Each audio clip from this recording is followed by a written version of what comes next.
হয়েছে? শুভ সন্ধ্যা, আসসালামু আলাইকুম সবাইকে। অনেক অনেক শুভেচ্ছা, অভিনন্দন। প্রতিদিনের ন্যায় বিএনএমসি কম্প্রিহেন্সিভ লাইসেন্স পরীক্ষার প্রস্তুতির জন্য আমরা আজও চলে এসেছি এবং আজ আমরা রিসার্চ ইন নার্সিং বা রিসার্চ নিয়ে আলোচনা করব। আপনারা সবাই দেখেছেন এবার বিএনএমসি কম্প্রিহেন্সিভ লাইসেন্স এক্সামে অনেকগুলো কোশ্চেন কিন্তু রিসার্চ থেকে এসেছিল। তো এই রিসার্চ নিয়ে মোটামুটি আমাদের সবার ভিতরে একটা ভীতি কাজ করে যে রিসার্চ অনেক কঠিন, কিভাবে অ্যান্সার করব, কি করব বা A to Z। তো চলুন আজকে আমরা রিসার্চ নিয়ে বেসিক কিছু ব্যাপার আলোচনা করব আজকের ক্লাসে। তো আমরা একটু ওয়েট করি, আমাদের বাকিরা সবাই জয়েন করুক, তারপর আমরা আজকের ক্লাসে পুরো স্পিডে চলে যাব। এবং আপনারা যারা আমাদের সাথে যুক্ত হয়েছেন তারা অবশ্যই আজকের ক্লাসটি শেয়ার করে অন্যদের দেখার সুযোগ করে দিবেন। আচ্ছা, আপনারা একটু কাইন্ডলি কমেন্টস করে জানাবেন সাউন্ড এবং ডিসপ্লে আপনারা ক্লিয়ার দেখতে পাচ্ছেন কিনা।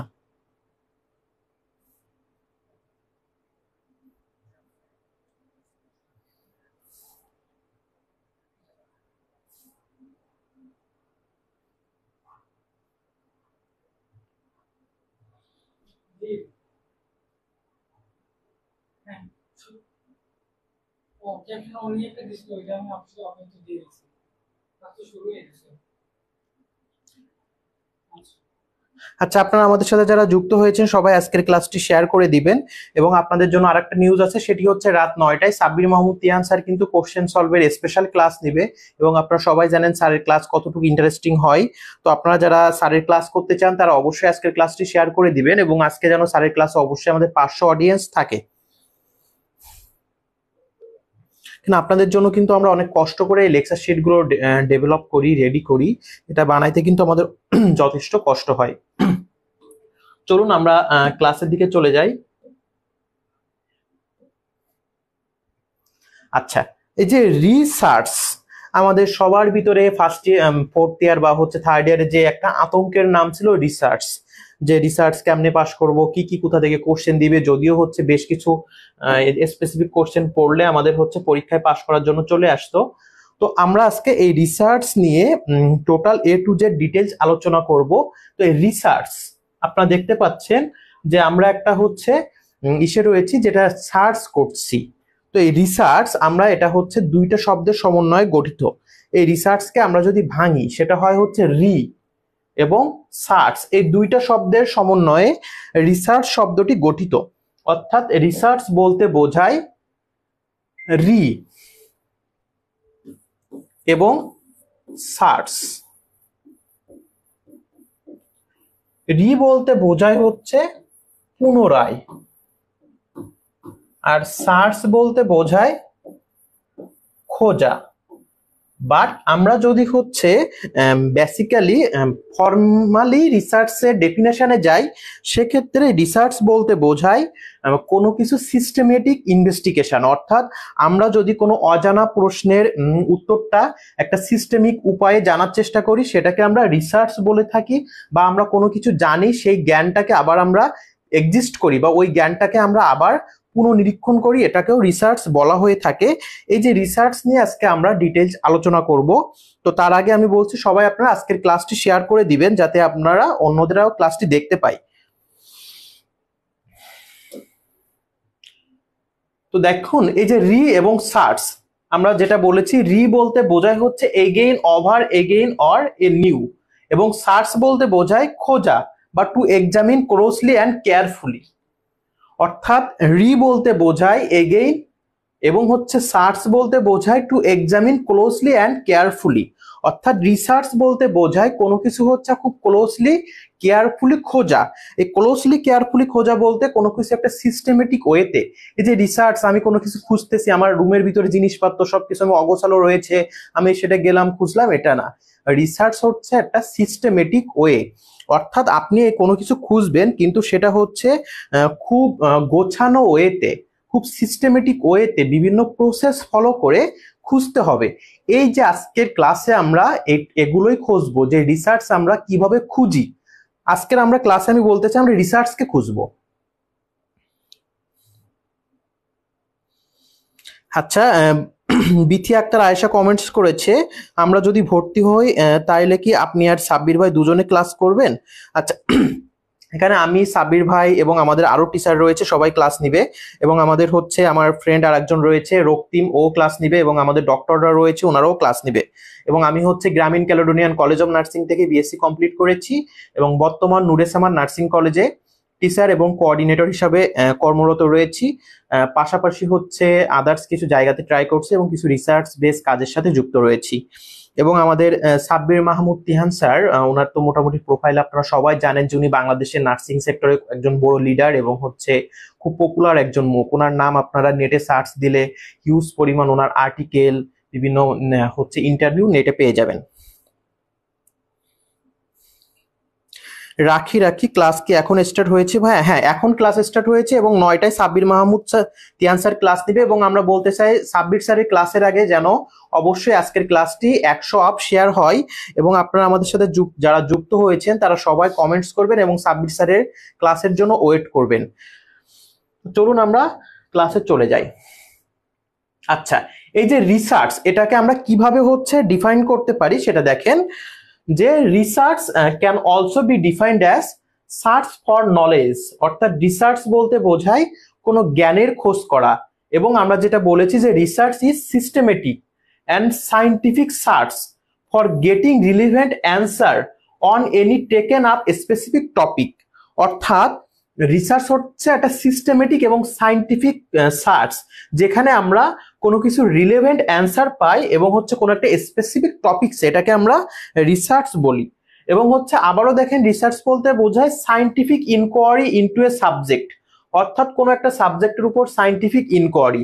আবার দেখেন, রিসার্চ বলতে কি বুঝিয়েছে, research is a movement from unknown two known. Research বলতে বোঝায় মুভমেন্ট বা যাত্রা আননোন টু নোন, অর্থাৎ অজানা থেকে জানার পথে যাত্রা। তো দেখেন, রিসার্চ হচ্ছে অজানা থেকে কিভাবে জানার পথে যাত্রা। এই যে বিএনএমসি কম্প্রিহেন্সিভ লাইসেন্স পরীক্ষায় 11,000 ডিপ্লোমা স্টুডেন্টদের ভিতরে মাত্র 2,800 পাশ করেছে। এখন আমরা কিন্তু বেসিক্যালি জানি না যে কেন এতগুলো স্টুডেন্ট ফেল করেছে। আমরা সবাই একজন আরেকজনের দোষ দিচ্ছি, কেউ আমরা গাইড বইয়ের দোষ দিচ্ছি, কেউ ইনস্টিটিউটের দোষ দিচ্ছি, কেউ টিচারদের দোষ দিচ্ছি, এগুলা। এখন দেখেন, আমাদের রিসার্চ বলতে কি বোঝাবে, যখন আমরা কোনো একটা সিস্টেমেটিক এবং সায়েন্টিফিক ওয়েতে এই যে আমরা জানি না কেন এই স্টুডেন্ট গুলো ফেল করেছে সেটা জানার চেষ্টা করব, এই যে ব্যাপারটা, এটাকে বলা হয় রিসার্চ। তো যে রিসার্চ বেসিক্যালি কাকে বলে, এটা কি আপনারা আমাদের সাথে যারা যুক্ত রয়েছেন সবাই ক্লিয়ার কিনা? রিসার্চ হচ্ছে সায়েন্টিফিক এবং হচ্ছে সিস্টেমেটিক ওয়েতে কোনো কিছু জানা, এবং রিসার্চের মাধ্যমে আমরা যে কোনো অজানা প্রশ্নের উত্তর খুঁজি বা হচ্ছে অজানা বিভিন্ন ব্যাপার জানতে পারি। যেমন দেখবেন বর্তমান সময়ে খুব কমন একটা ব্যাপার, সেটা হচ্ছে প্রচুর পরিমাণ স্টুডেন্টরা সুইসাইড করে। যেমন কিছুদিন আগে আমাদের নার্সিং সেক্টরে হচ্ছে অনেক স্টুডেন্ট সুইসাইড করেছে। তো এক্ষেত্রে আমাদের রিসার্চ এমন হতে পারে, কেন স্টুডেন্টরা সুইসাইড করছে সেটা আমরা জানার চেষ্টা করি এবং কি কাজ করলে স্টুডেন্টরা সুইসাইড করবে না সেটার একটা উপায় বের করতে পারি। এই যে ব্যাপারটা, এগুলোকে আমরা রিসার্চ বলতে পারি।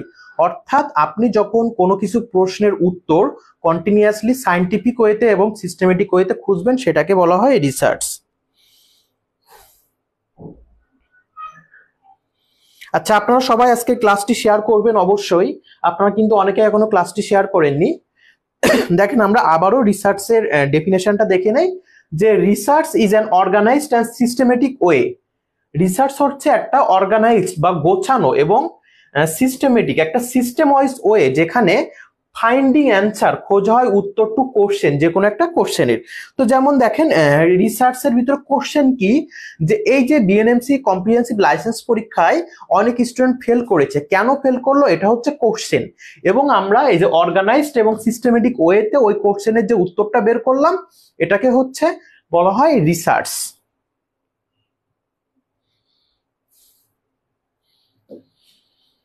আচ্ছা, এখন আমরা এই যে রিসার্চ এবং এই যে প্রত্যেকটি ওয়ার্ডের মিনিংস গুলো একটু দেখে নিব।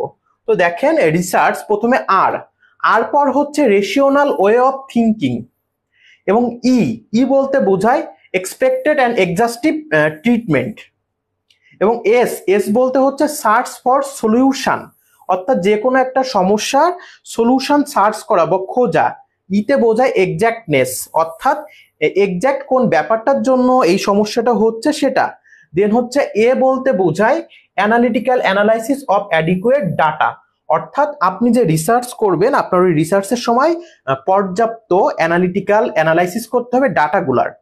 অ্যানালিটিক্যাল বলতে বোঝায় বিচার বিশ্লেষণ করা, সরি অ্যানালাইসিস বলতে বোঝায় বিচার বিশ্লেষণ করা, এবং অ্যানালিটিক বলতে বোঝায় হচ্ছে যুক্তি তর্ক দিয়ে অ্যাডিকুয়েট ডাটা, অর্থাৎ পর্যাপ্ত ডাটা।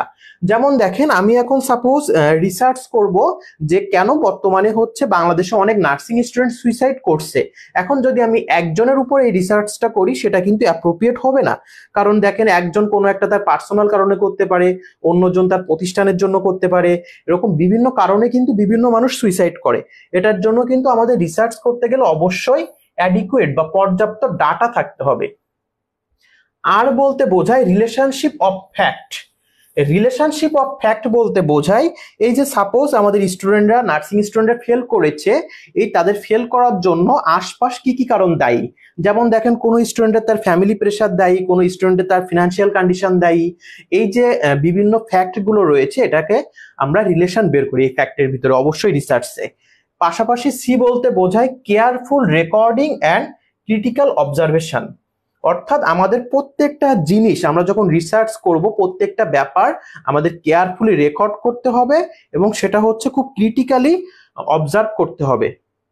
এবং এইচতে বোঝায় অনেস্টি অ্যান্ড হার্ডওয়ার্ক। অনেস্টি এবং হার্ডওয়ার্ক আমাদের রিসার্চের সময় খুবই গুরুত্বপূর্ণ। যেমন হচ্ছে আমাদের রিসার্চে আমরা বেশ কিছু ইথিক্স মেনটেন করি, যেমন হচ্ছে কনফিডেন্সিয়ালিটি মেনটেন করতে হয় এবং আরো অনেক ব্যাপার আছে যেগুলো কিন্তু আমাদের পুরো একটা ফ্রি ক্লাসে বলা সম্ভব না। আপনারা আমাদের সাথে যারা যুক্ত হবেন আমাদের পেইড বেসে, তাদের প্রত্যেকটা টপিকসের উপর হিউজ ক্লাস হবে, তারা আপনারা এখানে সব বিস্তারিত জানতে পারবেন। যেমন দেখেন আপনি যখন একটা স্টুডেন্টের সুইসাইডাল টেন্ডেন্সির উপর রিসার্চ করবেন অবশ্যই কিন্তু আপনাকে ওই স্টুডেন্টের কনফিডেন্সিয়ালিটিটা মেনটেন করতে হবে। তার থেকে যে আপনি বিভিন্ন ডাটা নিচ্ছেন আপনি কিন্তু কখনো ওইটা অন্য মানুষের কাছে প্রকাশ করতে পারবেন না। তারপরে হচ্ছে রিসার্চ আমরা এমন ভাবে করি সেটা যেন কারোর হচ্ছে ক্ষতির কারণ না হয়। সাপোজ হচ্ছে আমি এখন রিসার্চ করতে গেলাম, আমি এমন কিছু ডাটা এনে বাইরে ওটা বায়াস করে দিলাম, যার ফলে কি হলো যে আমাকে তথ্য দিল সে কিন্তু সামাজিকভাবে হেয় প্রতিপন্ন হলো এবং এট এ টাইম সে সুইসাইড করলো। এই যে ব্যাপারগুলো কখনো করা যাবে না। এবং রিসার্চের সময় আমরা হনেস্টি কিভাবে মেনটেন করব দেখেন, আমরা কখনো অন্য মানুষের রিসার্চ চুরি করতে পারবো না। আমরা আমাদের নিজেদের দক্ষতা জ্ঞান নিজেদের হচ্ছে টেকনিক নিজেদের স্কিল খাটিয়ে রিসার্চ করতে হবে। এই যে ব্যাপারগুলা, তো আপনারা সবাই রিসার্চ বুঝতে পারছেন কিনা একটু কমেন্টস করে জানাবেন।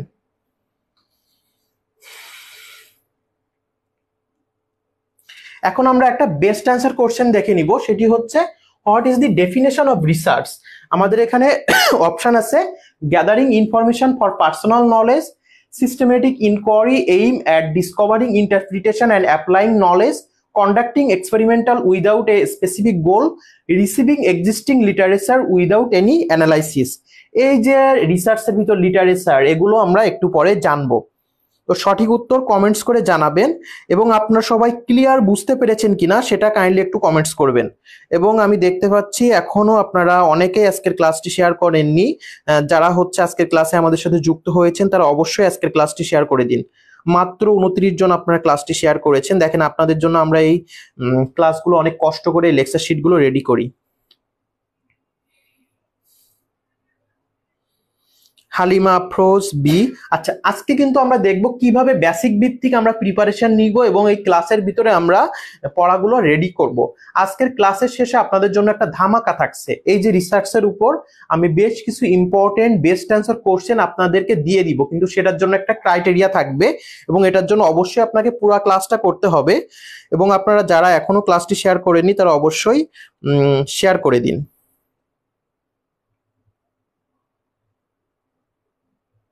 সঠিক উত্তর আচ্ছা মামুনা কন্দ বি, সাবিকুন্না রুমা বি, হালিমা আফরোজ বি, জেনি বি, সোয়া বি। আচ্ছা সবাই কাইন্ডলি একটু কমেন্টস করবেন এবং অবশ্যই আপনারা আজকের ক্লাসটি শেয়ার করে দিবেন। আচ্ছা what is the definition of research. দেখেন আমরা পড়েছি কি রিসার্চ হচ্ছে একটা সিস্টেমেটিক ইনকোয়ারি, অর্থাৎ সঠিক উত্তর হবে B systematic inquiry aim at, যেটা হচ্ছে আমাদের উদ্দেশ্য থাকে ডিসকভার আবিষ্কার করা, ইন্টারপ্রিটিং মানে হচ্ছে ইন্টারপ্রিটেশন বের করা বা সারসংক্ষেপ বের করা, অ্যান্ড অ্যাপ্লাইং প্রয়োগ করা নলেজ, অর্থাৎ সঠিক উত্তর হবে বি।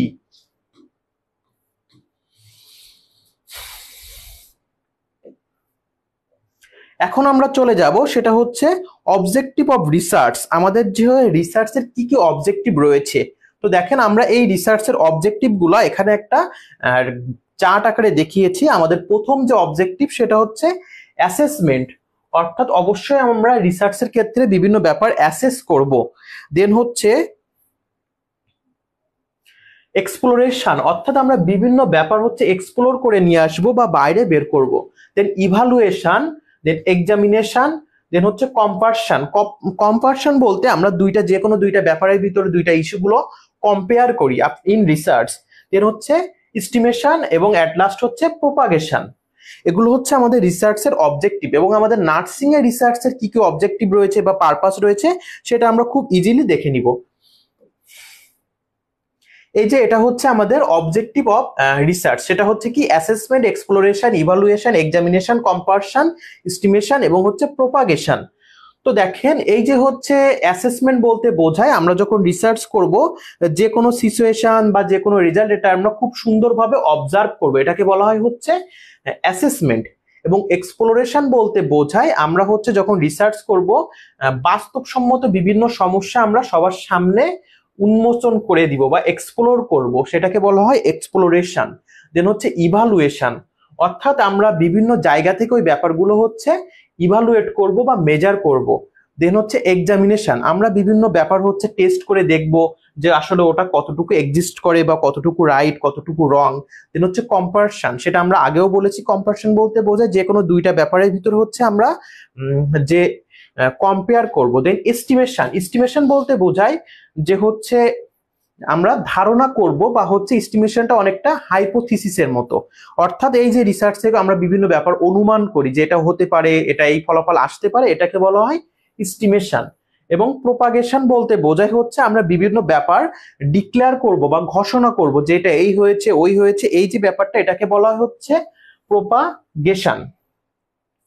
তো আমি আবারও বলছি, আপনারা কিন্তু অনেকে আজকের ক্লাসটি এখনো শেয়ার করেননি, যারা শেয়ার করেননি তারা অবশ্যই আজকের ক্লাসটি শেয়ার করে দিন। এবং আজকের ক্লাসের পরেও হচ্ছে আপনাদের জন্য খুব ধামাকা কিছু ব্যাপার রয়েছে, সেটা ক্লাস শেষে আপনারা জানতে পারবেন। আচ্ছা, ইভালুয়েশনটা আরেকবার বলবেন। ইভালুয়েশন বলতে বোঝায় আপনি যে ঠিক আছে রিসার্চ করছেন এটাতে আপনি কি কি ইভালুয়েট করতে পারছেন, অর্থাৎ আপনার কি কি বিবর্তন, ওই যে ফলাফল রয়েছে সেটা প্রয়োগ করলেন, প্রয়োগ করার পর কতটুকু চেঞ্জ আসলো, এই যে ব্যাপারগুলো এটাকে বলা হয় হচ্ছে ইভালুয়েশন। আখি আক্তার ছোয়া 10+ শেয়ার করেছি, থ্যাংক ইউ। প্রণামী বারোই শেয়ার করেছি ভাইয়া, থ্যাংক ইউ। আচ্ছা, এখন আমরা দেখব আমাদের এই যে রিসার্চ এটা হচ্ছে আমাদের নার্সিং এ কিভাবে কাজে আসে দেখেন, বা আমাদের নার্সিং এ রিসার্চের গুরুত্বটা কি। প্রথমত হচ্ছে এই রিসার্চের দ্বারা কিন্তু আমরা পেশেন্ট টু ইমপ্রুভ করি patient outcome through evidence based practice, অর্থাৎ আমরা এভিডেন্স বেসড প্র্যাকটিসের মাধ্যমে পেশেন্ট আউটকামটা হচ্ছে ইমপ্রুভ করি। এভিডেন্স বেসড প্র্যাকটিস কাকে বলে? আমরা যখন যে কোনো একটা কাজ করছি সেটার আমরা এভিডেন্স বা হচ্ছে প্রমাণ রাখছি, এই ধরনের কাজ এটার দ্বারা কিন্তু পেশেন্ট আউটকামটা বা পেশেন্ট হচ্ছে আমাদের থেকে যেটা আশা করে সেটা আরো ভালো বেটার পেতে পারে। তারপরে দেখেন কি, to advance nursing knowledge and contribute professions growth, এটা কিন্তু আমাদের নার্সিং নলেজকে আরো অ্যাডভান্স লেভেলে নিয়ে যায়। দেখেন আমরা রিসার্চের মাধ্যমে নতুন নতুন পদ্ধতি অবলম্বন করতে পারি, আমরা রিসার্চের মাধ্যমে বিভিন্ন টেকনিক শিখতে পারি, আমরা রিসার্চের মাধ্যমে আমাদের বিভিন্ন হচ্ছে অজানা ব্যাপার জানতে পারি, যেটা কি করে আমাদেরকে নার্সিং নলেজটাকে আরো অ্যাডভান্স লেভেলে নিয়ে যায় এবং যেটা আমাদের প্রফেশনকে আরো গ্রো করতে হেল্প করে। দেন হচ্ছে to identify health disparities and promote health equity, এটা কিন্তু হচ্ছে আমাদের হেলথ সেক্টরে বিভিন্ন ধরনের যে ডিসপ্যারিটিস গুলো এটা আইডেন্টিফাই করে এবং আমাদের হেলথ ইকুইটি অর্থাৎ সবার জন্য যে সমান স্বাস্থ্য বা সবার জন্য সমান কেয়ার দিতে হবে এটা নিশ্চিত করে। তো to enhance the quality and effectiveness of health care intervention, এটা কি করে আমাদের হচ্ছে হেলথ কেয়ারের ইফেক্টিভনেসটা এবং কোয়ালিটিটাকে আরো বাড়িয়ে দেয়। দেখেন আপনি হচ্ছে সাপোজ কিভাবে বাড়ায়, আপনি এখন বেড মেকিং আমরা যখন হচ্ছে পড়েছি স্টুডেন্ট লাইফে যে অনেক সুন্দরভাবে ভাঁজ করতাম, কিন্তু আমরা গভর্নমেন্ট হসপিটালে যে দেখি ওভাবে কেউই বেড মেকিং করে না। সকালে উঠে যাই আমরা ওয়ার্ডে যে গিট্টু দিয়ে বেডটা ভাঁজ করে চলে আসি, এটারও কিন্তু একটা উদ্দেশ্য রয়েছে। আপনি যদি সকালে উঠে ওইভাবে বেড মেকিং না করে গতানুগতিক ধারায় বেড মেকিং করতে চান, সেখানে আমাদের নার্স স্বল্পতার জন্য বেড মেকিং করতে করতে আপনার সময় চলে যাবে, কিন্তু পেশেন্টকে আপনি কেয়ার দিতে পারবেন না। এটার জন্য স্বল্প সময়ে দ্রুত কাজ করার জন্য কিন্তু এরকম আমরা করে থাকি। তো আমরা এভাবে বিভিন্ন ব্যাপার ইমপ্লিমেন্ট করি, রিসার্চের মাধ্যমে জানার চেষ্টা করি, যেটা কিন্তু আমাদের নার্সিং প্র্যাকটিসকে আরো বেগবান করে। দেন দেখেন, to develop and evaluate health care policy for better patient care. কি করে? এটা হচ্ছে ডেভেলপ করে এবং ইভালুয়েট করে হেলথ কেয়ার বিভিন্ন পলিসি, অর্থাৎ হেলথ কেয়ার বিভিন্ন নীতিগুলা, যেটা হচ্ছে আরো পেশেন্ট কেয়ারকে আমরা বেটার পেশেন্ট কেয়ার দিতে পারি। এবং এটা কি করে? টু অ্যাড্রেস গ্যাপ, এটা গ্যাপ খুঁজে বের করে নার্সিং প্র্যাকটিস অ্যান্ড এডুকেশন, যে আমাদের নার্সিং প্র্যাকটিস এবং এডুকেশনের ভিতরে যে গ্যাপটা রয়েছে সেটা খুঁজে বের করে। যেমন দেখেন, এই যে বর্তমান কম্প্রিহেন্সিভ লাইসেন্স পরীক্ষায় এতগুলো স্টুডেন্ট ফেল করেছে, সেটার কিন্তু অন্যতম একটা কারণ কি? আমাদের স্টুডেন্টরা হচ্ছে প্র্যাকটিক্যালি যে কোশ্চেন গুলো আসে সেটার ঘাটতি ছিল, বা সেটা প্রিপারেশনে ঘাটতি। তো এটা কিন্তু আমরা এই রিসার্চের মাধ্যমে এই যে নার্সিং প্র্যাকটিস এবং এডুকেশনের যে গ্যাপটা সেটা খুঁজে বের করতে পারি। বা হচ্ছে আমরা রিসার্চের মাধ্যমে আমরা অনেক কাজ আছে যেটা হসপিটালে এসে করি, বাট সেটা আমরা আমাদের কলেজে বা হচ্ছে আমাদের ইনস্টিটিউটে শিখি না। তো আমরা যখন এটা শিখতেছি না, কিন্তু হসপিটালে করতেছি, এই থিওরিটিক্যাল জ্ঞান যখন আমাদের থাকবে না, তখন কিন্তু আমরা ভালো আউটকাম দিতে পারবো না। কিন্তু আমরা যদি এই যে এডুকেশন এবং প্র্যাকটিসের ভিতর গ্যাপটা না রাখি, তাহলে কিন্তু আরো আমরা বেটার আউটকাম দিতে পারবো। কারণ আপনি যেটা আপনার প্রতিষ্ঠানে শিখবেন, সেটা আপনি হসপিটালে যখন অ্যাপ্লাই করবেন, আপনি পেশেন্টকে আরো বেটার কিছু দিতে পারবেন। দেন হচ্ছে to advocate for patient right and welfare. এটা হচ্ছে পেশেন্ট রাইট এবং ওয়েলফেয়ারে অ্যাডভোকেট হিসেবে কাজ করে। এবং আমরা এই যে টপিকসটা আপনাদের পড়াচ্ছি, এতগুলো আমরা হচ্ছে কোন বই থেকে নিয়েছি সেটা রেফারেন্স আকারে আপনারা এখানে দিয়ে দিলাম, কোন বই বা কোন জার্নাল থেকে। আমরা কিন্তু কোনো কিছু নিজেদের মন মতো হচ্ছে নেই না, আমরা কিন্তু অবশ্যই ইন্ডিয়ান বিভিন্ন বই রয়েছে, তারপরে আমাদের বিভিন্ন জার্নাল রয়েছে, বিভিন্ন মেইন বই রয়েছে, এগুলো থেকে হচ্ছে আপনাদের জন্য যেটা ইজি হবে সেটা খুঁজে বের করি। সুরায়া আরিফ ভাইয়া, হসপিটালে তো আমাদের ম্যাল প্র্যাকটিস করায়। আচ্ছা, সেটা আমরা এই তর্কে না যাই। হাজেরা খাতুন, শেয়ার ডান। আচ্ছা, থ্যাংক ইউ। আপনারা যারা এখনো শেয়ার করেননি তারা অবশ্যই আজকের ক্লাসটি শেয়ার করে দিন। এবং আজকের ক্লাস আপনারা যত বেশি শেয়ার করবেন, যত বেশি অডিয়েন্স হবে, তিহান ভাই ঠিক তত বেশি ক্লাস নিবে আজকে। উনি কিন্তু রাত 9টায় ক্লাস নিবে।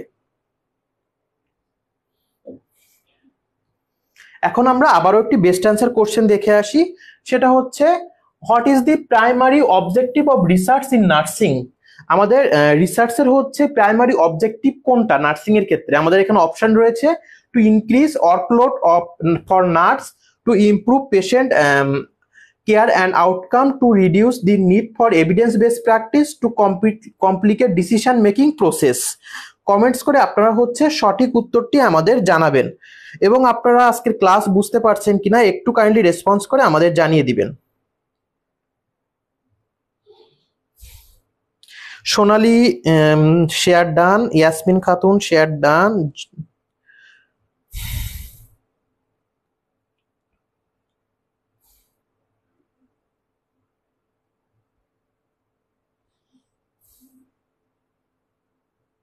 ক্লিয়ার বোঝা যাচ্ছে ভাইয়া। আখি আক্তার সোয়াব বি, শেয়ার ডান। মুন হালদার বি, রুমানা আক্তার বি। দেখেন, এই ক্লাসগুলো যে শুধুমাত্র যারা কম্প্রিহেন্সিভ লাইসেন্স এক্সাম দিবে তাদের জন্য না, পাশাপাশি কিন্তু যারা একাডেমিক স্টুডেন্ট রয়েছে, যেমন হচ্ছে ডিপ্লোমা 3rd ইয়ার বা বিএসসি 4th ইয়ার, তাদের জন্য কিন্তু ইম্পর্টেন্ট। কারণ এই ব্যাপারগুলো হচ্ছে আমাদের অনেক সময় ইনস্টিটিউটে পর্যাপ্ত টিচার থাকে না, বা হচ্ছে আমাদের অনেক সময় এত ডিটেইলস পড়ানো হয় না। তো আমরা কিন্তু এখনো রিসার্চের বেসিকের ভিতরে এখনো সীমাবদ্ধ আছি। আমরা একটু পর পর আরো বেশি ডিটেইলসে যাব। সবুজ ভাইয়া, কাইন্ডলি নিউ প্যাটার্ন অনুযায়ী ক্লাসগুলো করাবেন। আচ্ছা, আপনাদের এই যে কোশ্চেনগুলো দেখে কি মনে হচ্ছে, এটা কি আমরা ওল্ড প্যাটার্নে কোশ্চেনগুলো করছি না নিউ প্যাটার্নে? সেটা আপনারা নিজেরা একটু জাস্টিফাই করুন, এবং অবশ্যই আপনারা আজকের ক্লাসটি শেয়ার করে দিন। আচ্ছা, এখানে সঠিক উত্তর হবে হচ্ছে two improve patient care and outcome. দেখেন, আমরা এর আগের যে স্লাইডটা দেখেছি, আমাদের নার্সিং এর রিসার্চের প্রথম কিন্তু যে পারপাস বা অবজেক্টিভ ছিল আমাদের পেশেন্ট কেয়ার এবং পেশেন্ট আউটকামটা হচ্ছে ইমপ্রুভ করা। এটা হচ্ছে সঠিক উত্তর।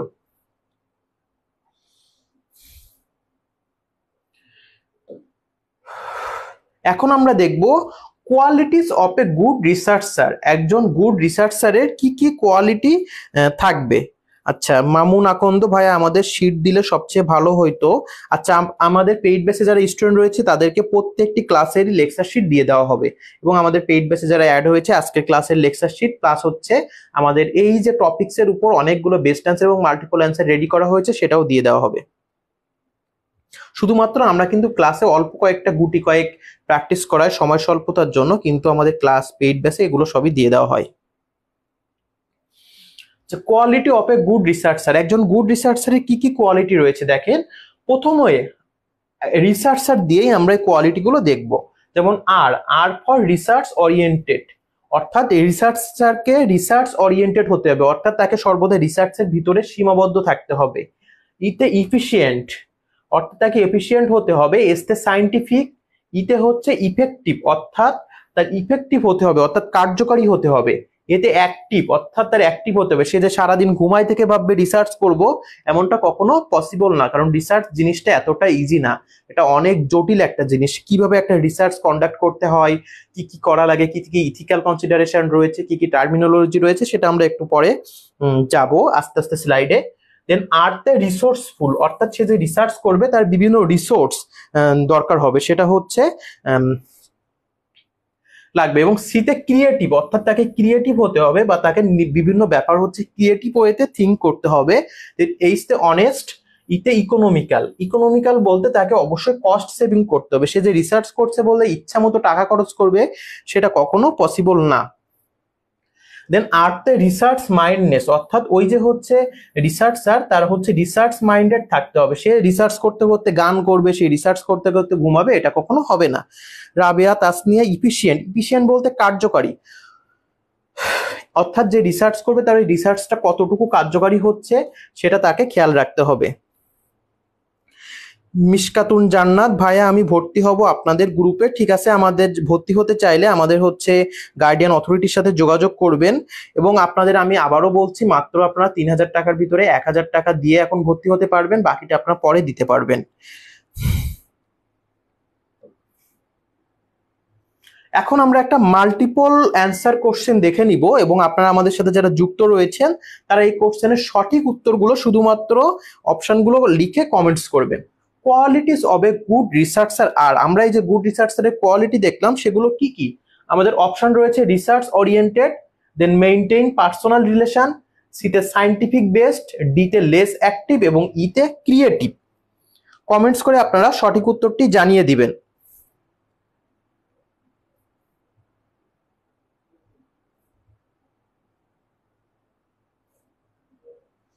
এবং আমাদের সাথে কিন্তু আপনারা 200 জন প্লাস রয়েছেন, কিন্তু মাত্র 54 জন ক্লাসটি শেয়ার করেছেন। দেখেন আমাদের এই একটা একটা লেকচার শিট বানাইতে সারা দিন চলে যায়, 3 থেকে 4 ঘন্টাও সময় লেগে যায়। এবং আমাদের তিহান স্যার কিন্তু অনেক কষ্ট করছে, উনি সকালে ডিউটি করে রোজা রেখে, ডিউটি শেষ করে এসেই কিন্তু আবার আপনাদের জন্য লেকচার শিট রেডি করে।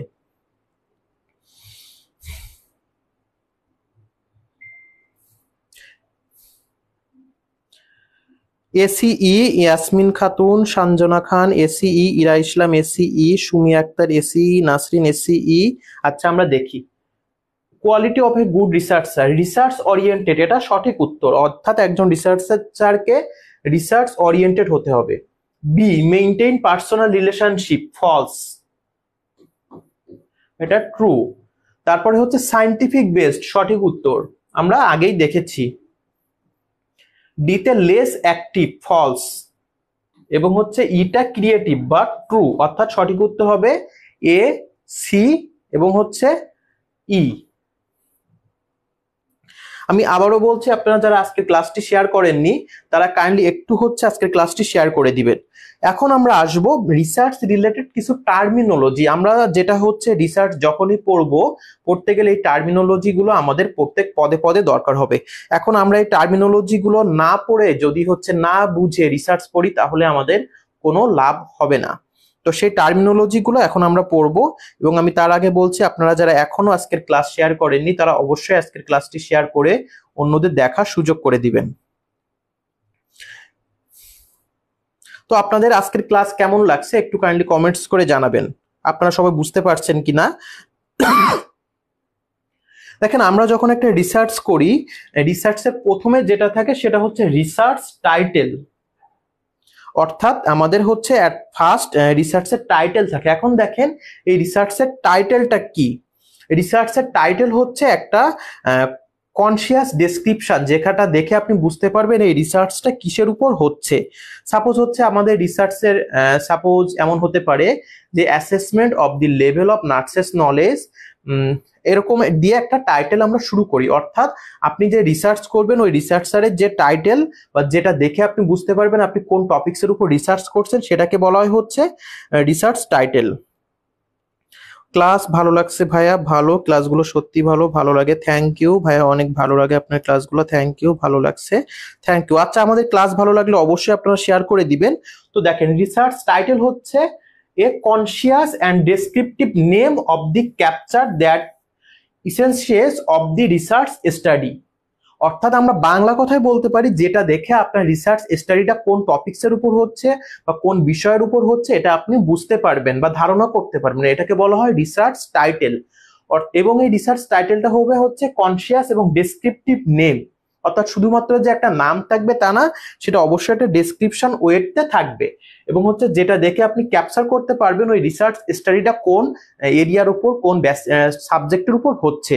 যেমন দেখেন আমরা একটা এক্সাম্পল দেখি রিসার্চ টাইটেলের, সেটা হচ্ছে the impact of exercise and mental health A meta analysis. এটা হচ্ছে রিসার্চ একটা টাইটেল, অর্থাৎ এখানে আমাদের রিসার্চটা করা হচ্ছে এক্সারসাইজ এবং মেন্টাল হেলথের উপর একটা মেটা অ্যানালাইসিস, এটাকে হচ্ছে একটা রিসার্চ টাইটেল। বা আপনাদের রিসার্চ টাইটেল এমন হতে পারে the impact of using social media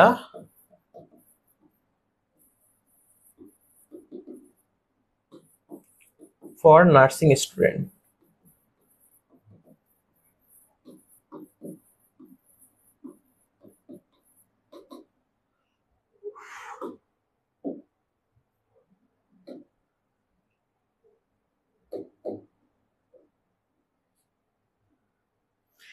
এটাও একটা রিসার্চ টাইটেল হতে পারে। অর্থাৎ যেটা হচ্ছে আপনি দেখবেন যে যেটা দেখে আমরা ওই রিসার্চটা কিসের উপর হচ্ছে সেটা বুঝতে পারি। কেমন দেখেন যে আমরা কিন্তু যখন এই টাইটেলটা করছি দি ইম্প্যাক্ট মানে প্রভাব অফ এক্সারসাইজ শারীরিক ব্যায়াম অন মেন্টাল হেলথ আমাদের মানসিক স্বাস্থ্যের উপর এ মেটাল অ্যানালাইসিস, এটা দেখে আমরা বুঝতে পারছি যে আমাদের রিসার্চটা কিসের উপর হচ্ছে, এটাকে বলা হয় রিসার্চ টাইটেল। এবং যে কোনো একটা রিসার্চ স্টাডির প্রথমে কিন্তু টাইটেলটা থাকে। বা আপনি এমন ভাবে হতে পারে যে assessment of the level of nurses knowledge according to the nurse working at Dhaka medical college hospital, এমনও হতে পারে। টাইটেল হচ্ছে আপনার রিসার্চে বিভিন্ন ধরনের হতে পারে। এখন আমরা পরবর্তী স্লাইডে চলে যাব, সেটা হচ্ছে এখন আমরা দেখব রিসার্চ কোশ্চেন। রিসার্চ কোশ্চেন কাকে বলে? রিসার্চ কোশ্চেন হচ্ছে এমন একটা ব্যাপার যেমন হচ্ছে যেটার দ্বারা একটা কোশ্চেন বলা যায়, সহজ কথায় রিসার্চ কোশ্চেন মিনস একটা কোশ্চেন যেটার মাধ্যমে আপনার ওই রিসার্চের কি ফলাফল আসতে পারে বা হচ্ছে ওই রিসার্চের আপনি কোন টপিকসের উপর কিসের উপর করছেন সেটা আমরা জানতে পারি। তো দেখেন রিসার্চ কোশ্চেন কি? A clear focus and answerable question that guide the research process. অর্থাৎ রিসার্চ কোশ্চেন হচ্ছে একটা ক্লিয়ার ফোকাস এবং অ্যান্সারেবল কোশ্চেন যেটা গাইড করে, অর্থাৎ যেটা হচ্ছে দিক নির্দেশনা প্রদান করে রিসার্চ প্রসেস অর্থাৎ রিসার্চ প্রক্রিয়াকে। যেমন দেখেন আমাদের ওই যে আমরা আগে যে টাইটেলটা দেখেছিলাম the impact of the impact of exercise on mental health. তো এখানে হচ্ছে আমাদের রিসার্চ কোশ্চেনটা হবে কি, what is the impact of exercise on mental health, অর্থাৎ মেন্টাল হেলথের উপর আমাদের এক্সারসাইজের কি প্রভাব। এই যে আমরা কোশ্চেনটা করছি এটাকে বলা হয় রিসার্চ কোশ্চেন। এবং এই যে কোশ্চেনটা কেমন হবে সেটা অবশ্যই ক্লিয়ার হবে, ফোকাস হবে, দেন অ্যান্সারেবল কোশ্চেন থাকবে। এবং এই কোশ্চেনটা কিন্তু আমাদের রিসার্চ প্রসেসকে গাইডলাইন প্রদান করে।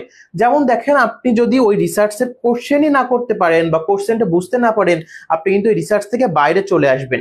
যেমন আমরা মেন্টাল হেলথের উপর হচ্ছে এক্সারসাইজের প্রভাব নিয়ে রিসার্চ করছি, এটা আমাদের মাথায় থাকবে কোশ্চেনের মাধ্যমে। কিন্তু আমরা যদি কোশ্চেন থেকে সরে যাই তাহলে আমরা হচ্ছে কি করব, মেন্টাল হেলথের জায়গায় হচ্ছে আমরা ফিজিক্যাল হেলথ জুড়ে দিতে পারি, বা মেন্টাল হেলথের জায়গায় আমরা হচ্ছে পার্সোনাল রিলেশনশিপ জুড়ে দিতে পারি।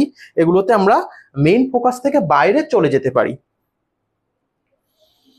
ভাইয়া প্রত্যেকটা ক্লাস শেষে শিট দেওয়া হলে আমরা আশা করি ভালো কিছু করব। আচ্ছা, আমাদের পেইড ব্যাচে যারা ভর্তি হবেন তাদের প্রত্যেকটি ক্লাসের শেষে লেকচার শিট এবং এমসিকিউ দেওয়া হবে, এবং আমাদের যে স্লাইডটা আমরা দেখাচ্ছি এটাও দিয়ে দেওয়া হবে। এবং হচ্ছে আমাদের এখানে কিন্তু আমরা রিসার্চ টাইটেল কোশ্চেন শুধুমাত্র বেসিক যেটা সেটা দেখে যাচ্ছি, কিন্তু অ্যাডভান্স লেভেলের যে কিভাবে কোশ্চেন রেডি করতে হয়, কিভাবে টাইটেল রেডি করতে হয়, ওটার ভিতরে আরো কি কি থাকে, কি কি সেটার ক্যারেক্টারিস্টিক্স থাকে, এগুলো কিন্তু অনেক ভাস্ট আকারে রয়েছে, এবং এগুলো আমরা পেইড ব্যাচে আলোচনা করবো। আসলে এগুলো স্বল্প সময়ের ভিতরে ডেসক্রাইব করাটা খুব কঠিন। তো আমরা রিসার্চ কোশ্চেনের একটা এক্সাম্পল দেখি, সেটা হচ্ছে what is the relationship between social media use and depression among adolescence. অর্থাৎ সোশ্যাল মিডিয়া ইউজে ডিপ্রেশনের কি সম্পর্ক অ্যাডোলেসেন্সদের ভিতর, সেটা হচ্ছে আমাদের রিসার্চ কোশ্চেন। এবং রিসার্চ কোশ্চেনের আগে সবসময় হচ্ছে বেসিক্যালি হট বা এটা টাইপের হচ্ছে থাকবে, যেটা দ্বারা আমরা কোশ্চেন করতে পারি। ক্লিয়ার সবাই রিসার্চ কোশ্চেন?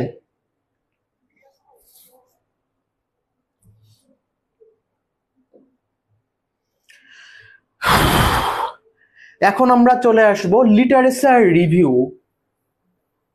আমরা কি জানি সবাই লিটারেচার মানে কি? লিটারেচার মানে আমরা সবাই জানি হচ্ছে সাহিত্য। আর রিভিউ মানে কি? পর্যালোচনা। তাহলে রিসার্চের ভিতরে আবার লিটারেচার রিভিউ মানে কি? বা হচ্ছে কি আমরা পাগল হয়ে গিয়েছি যে রিসার্চের ভিতরে আমরা সাহিত্য নিয়ে আসতেছি? এই কোশ্চেন কি কারো মনে জাগে না যে রিসার্চ, তাহলে এখানে আবার লিটারেচার রিভিউ কি?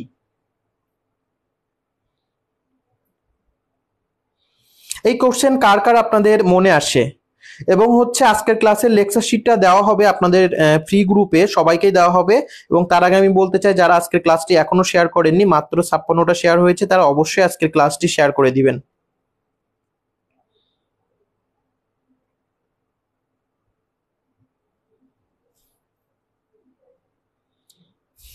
এমএসসি কোনো ক্লাস হয় গার্ডিয়ান কোচিং এ? আচ্ছা, আমাদের এমএসসি ভর্তির জন্য হচ্ছে খুব তাড়াতাড়ি শুরু হচ্ছে, এ ব্যাপারে আমাদের পেজে যোগাযোগ করবেন, ডিটেইলস জানানো হবে। এখন আমরা চলে আসি লিটারেচার রিভিউ। লিটারেচার রিভিউটা কি? দেখেন, আমরা লিটারেচার বলতে বোঝায় সাহিত্য, রিভিউ বলতে বোঝায় পর্যালোচনা বা বিচার বিশ্লেষণ করা। তো রিসার্চের ক্ষেত্রে লিটারেচার রিভিউ বলতে বোঝায় সেটা হচ্ছে আমাদের যে প্রিভিয়াস কোনো আমরা রিসার্চ করছি। সাপোজ হচ্ছে আমি আজকে অ্যাডোলেসেন্সদের উপর ডিপ্রেশন এবং হচ্ছে সোশ্যাল মিডিয়া ইউজের উপর রিসার্চ করব। তো এখানে আমার লিটারেচার রিভিউ বলতে বোঝায় ওই আমার সেম সাবজেক্ট সেম টপিকস এর উপর প্রিভিয়াস কতগুলো রিসার্চ রয়েছে সেটার হচ্ছে সার সংক্ষেপ খুঁজে বের করা, বা সেটার হচ্ছে গ্যাপ, সেটার হচ্ছে সামারাইজ করা, এগুলোকে বলা হয় লিটারেচার রিভিউ। অর্থাৎ এটা যদি আমরা ফর্মাল ল্যাঙ্গুয়েজে আসি, the comprehensive summary of previous research study is called literature review. অর্থাৎ আপনি যে রিসার্চ করবেন আপনার ওই সেম টপিকসের উপর প্রিভিয়াস যত যে রিসার্চগুলো রয়েছে সেটার একটা রিভিউ খুঁজে বের করা, বা সেটার একটা কম্প্রিহেন্সিভ সামারি খুঁজে বের করাকে বলা হয় লিটারেচার রিভিউ। যেমন হচ্ছে সাপোজ আমি এখন হৃদয়, তো আমার আগে আমাদের সাব্বির মাহমুদ তিহান ভাই করোনাকালীন সময়ে বিভিন্ন ব্যাপার নিয়ে রিসার্চ করেছে। তো আমি এখন সেম টাইমে এসে ওই সাব্বির ভাইয়ের ওই টপিকসের উপর রিসার্চ করব। তো আমার এক্ষেত্রে লিটারেচার রিভিউ বলতে বোঝাবে আমি ওই তিহান ভাইয়ের যে টোটাল রিসার্চটা রয়েছে সেটার একটা কম্প্রিহেন্সিভ সামারি খুঁজে বের করব, যে সেখানে তার রেজাল্ট কি ছিল, সেখানে তারা হচ্ছে কোন টেকনিক ফলো করেছিল, তারা কোন হচ্ছে ডিজাইন ফলো করেছিল, তাদের ওই রিসার্চের কি কি গ্যাপ ছিল, এগুলা।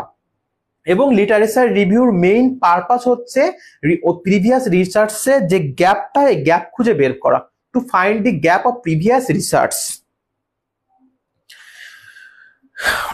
জাহান শেয়ার করেছি, Sanjana Akter Jemi share done, thank you. আপনারা সবাই কাইন্ডলি শেয়ার করে দিবেন। তো চলেন আমরা একটু লিটারেচার রিভিউটা দেখে নিই। A literature review, a comprehensive summary and evaluation of existing research literature relevant to the topic of study।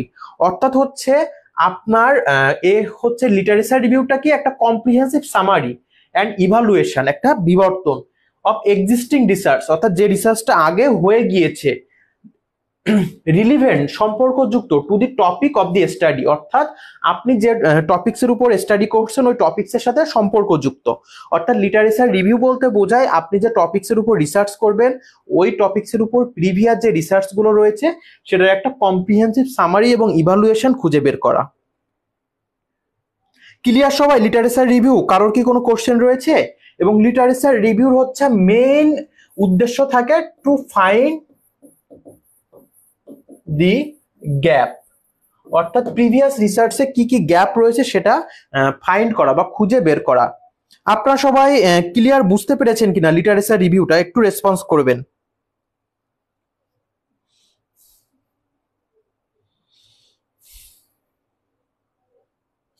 Rabeya clear? আপনারা যদি কেউ বুঝতে না পারেন কমেন্টস করবেন, ক্লাসে আমি সেটা আপনাদেরকে আবারও রিপিট করব, বুঝিয়ে দেওয়ার ট্রাই করব।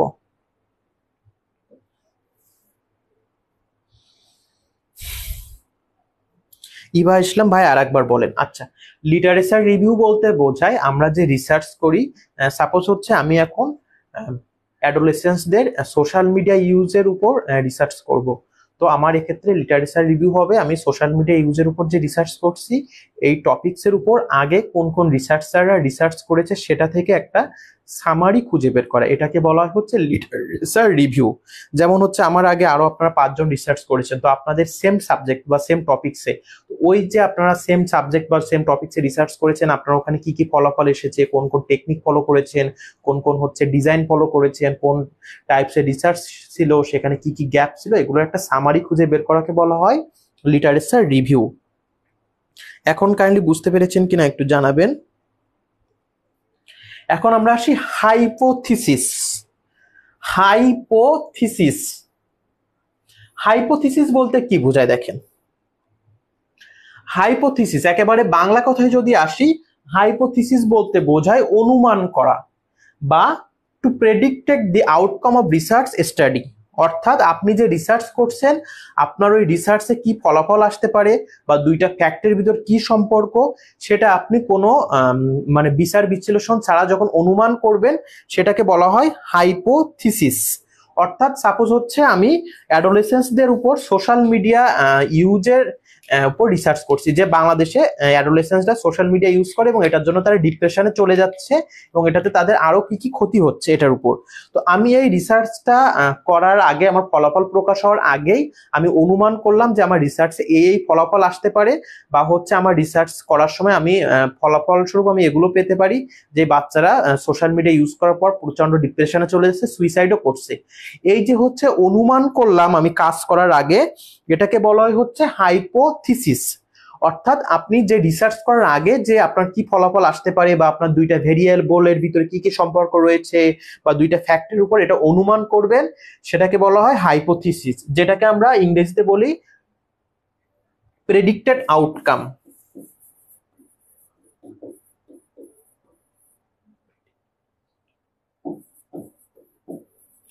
প্রেডিক্টেড আউটকাম অর্থাৎ এটা কিন্তু একটা প্রেডিকশন বা হচ্ছে আপনার সম্ভাব্যতা যাচাই করা, এটাকে বলা হয় হচ্ছে hypothesis. Mamun Akand thank you ভাইয়া, বুঝতে পারছি। আচ্ছা ওয়েলকাম, আপনারা যারা আমাদের সাথে আসছেন অবশ্যই শেয়ার করে দিবেন যদি আপনারা আমাদের ক্লাসটা ভালো বুঝতে পারেন। আমরা কিন্তু অবশ্যই চাই যে আজকে ক্লাসটি 100-র উপর শেয়ার হোক এবং আপনাদের শেয়ারের উপর ডিপেন্ড করে কিন্তু Sabbir Mahmud Tian sir class নিবে।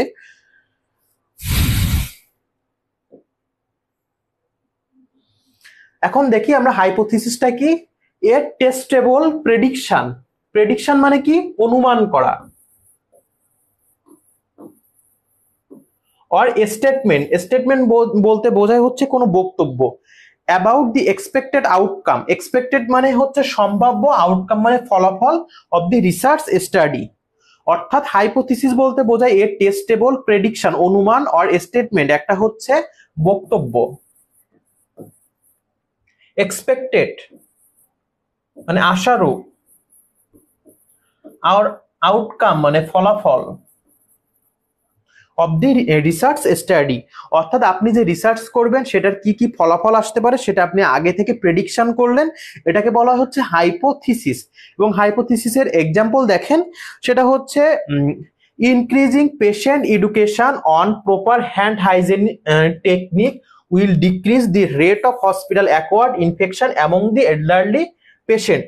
অর্থাৎ হচ্ছে আপনি যখন পেশেন্টকে এডুকেশন দিবেন যে proper hand hygiene technique follow করবে এবং যেটাতে হচ্ছে হসপিটাল অ্যাকোয়ার্ড ইনফেকশনটা কমে যাবে, এই যেটা আপনি অনুমান করলেন যে পেশেন্টদের যদি আমরা এডুকেশন দেই তারা প্রপার হ্যান্ড হাইজিন মেনটেন করবে এবং এই হ্যান্ড হাইজিন মেনটেন করার পর হসপিটাল অ্যাকোয়ার্ড যে ইনফেকশন সেটা কমে যাবে, এটাকে বলা হচ্ছে হাইপোথিসিস। অর্থাৎ আপনি কিন্তু এখানে অনুমান করলেন যে যদি পেশেন্টরা হ্যান্ড হাইজিন ফলো করে তাহলে তাদের হসপিটাল অ্যাকোয়ার্ড ইনফেকশনটা কমে যাবে, এই যে কন্ডিশন এটাকে বলা হচ্ছে হাইপোথিসিস। সবাই ক্লিয়ার কিনা হাইপোথিসিস? একটু কমেন্টস করবেন।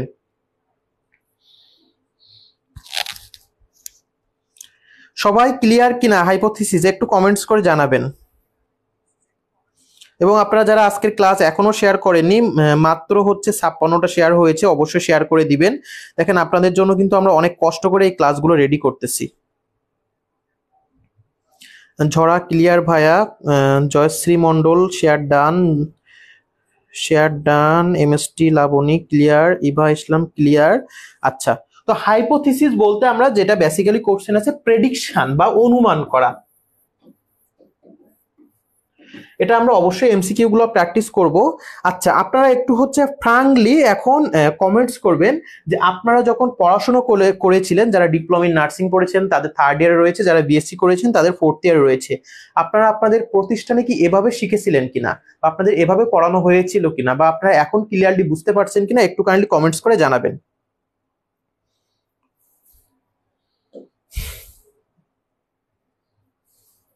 তো আমরা হচ্ছে আবারও বলছি এই হাইপোথিসিসের পারপাস কি, এটার হচ্ছে ক্যারেক্টারিস্টিক্স কি, লিটারেচার রিভিউর পারপাস কি, ক্যারেক্টারিস্টিক্স কি, এগুলো হচ্ছে আমরা আমাদের পেইড ব্যাচে ডিটেইলস আলোচনা করব। কারণ হচ্ছে এই ক্লাসের ভিতরে শর্ট টাইমে এত ডিটেইলস আলোচনা করা সম্ভব না। আমরা শুধুমাত্র হচ্ছে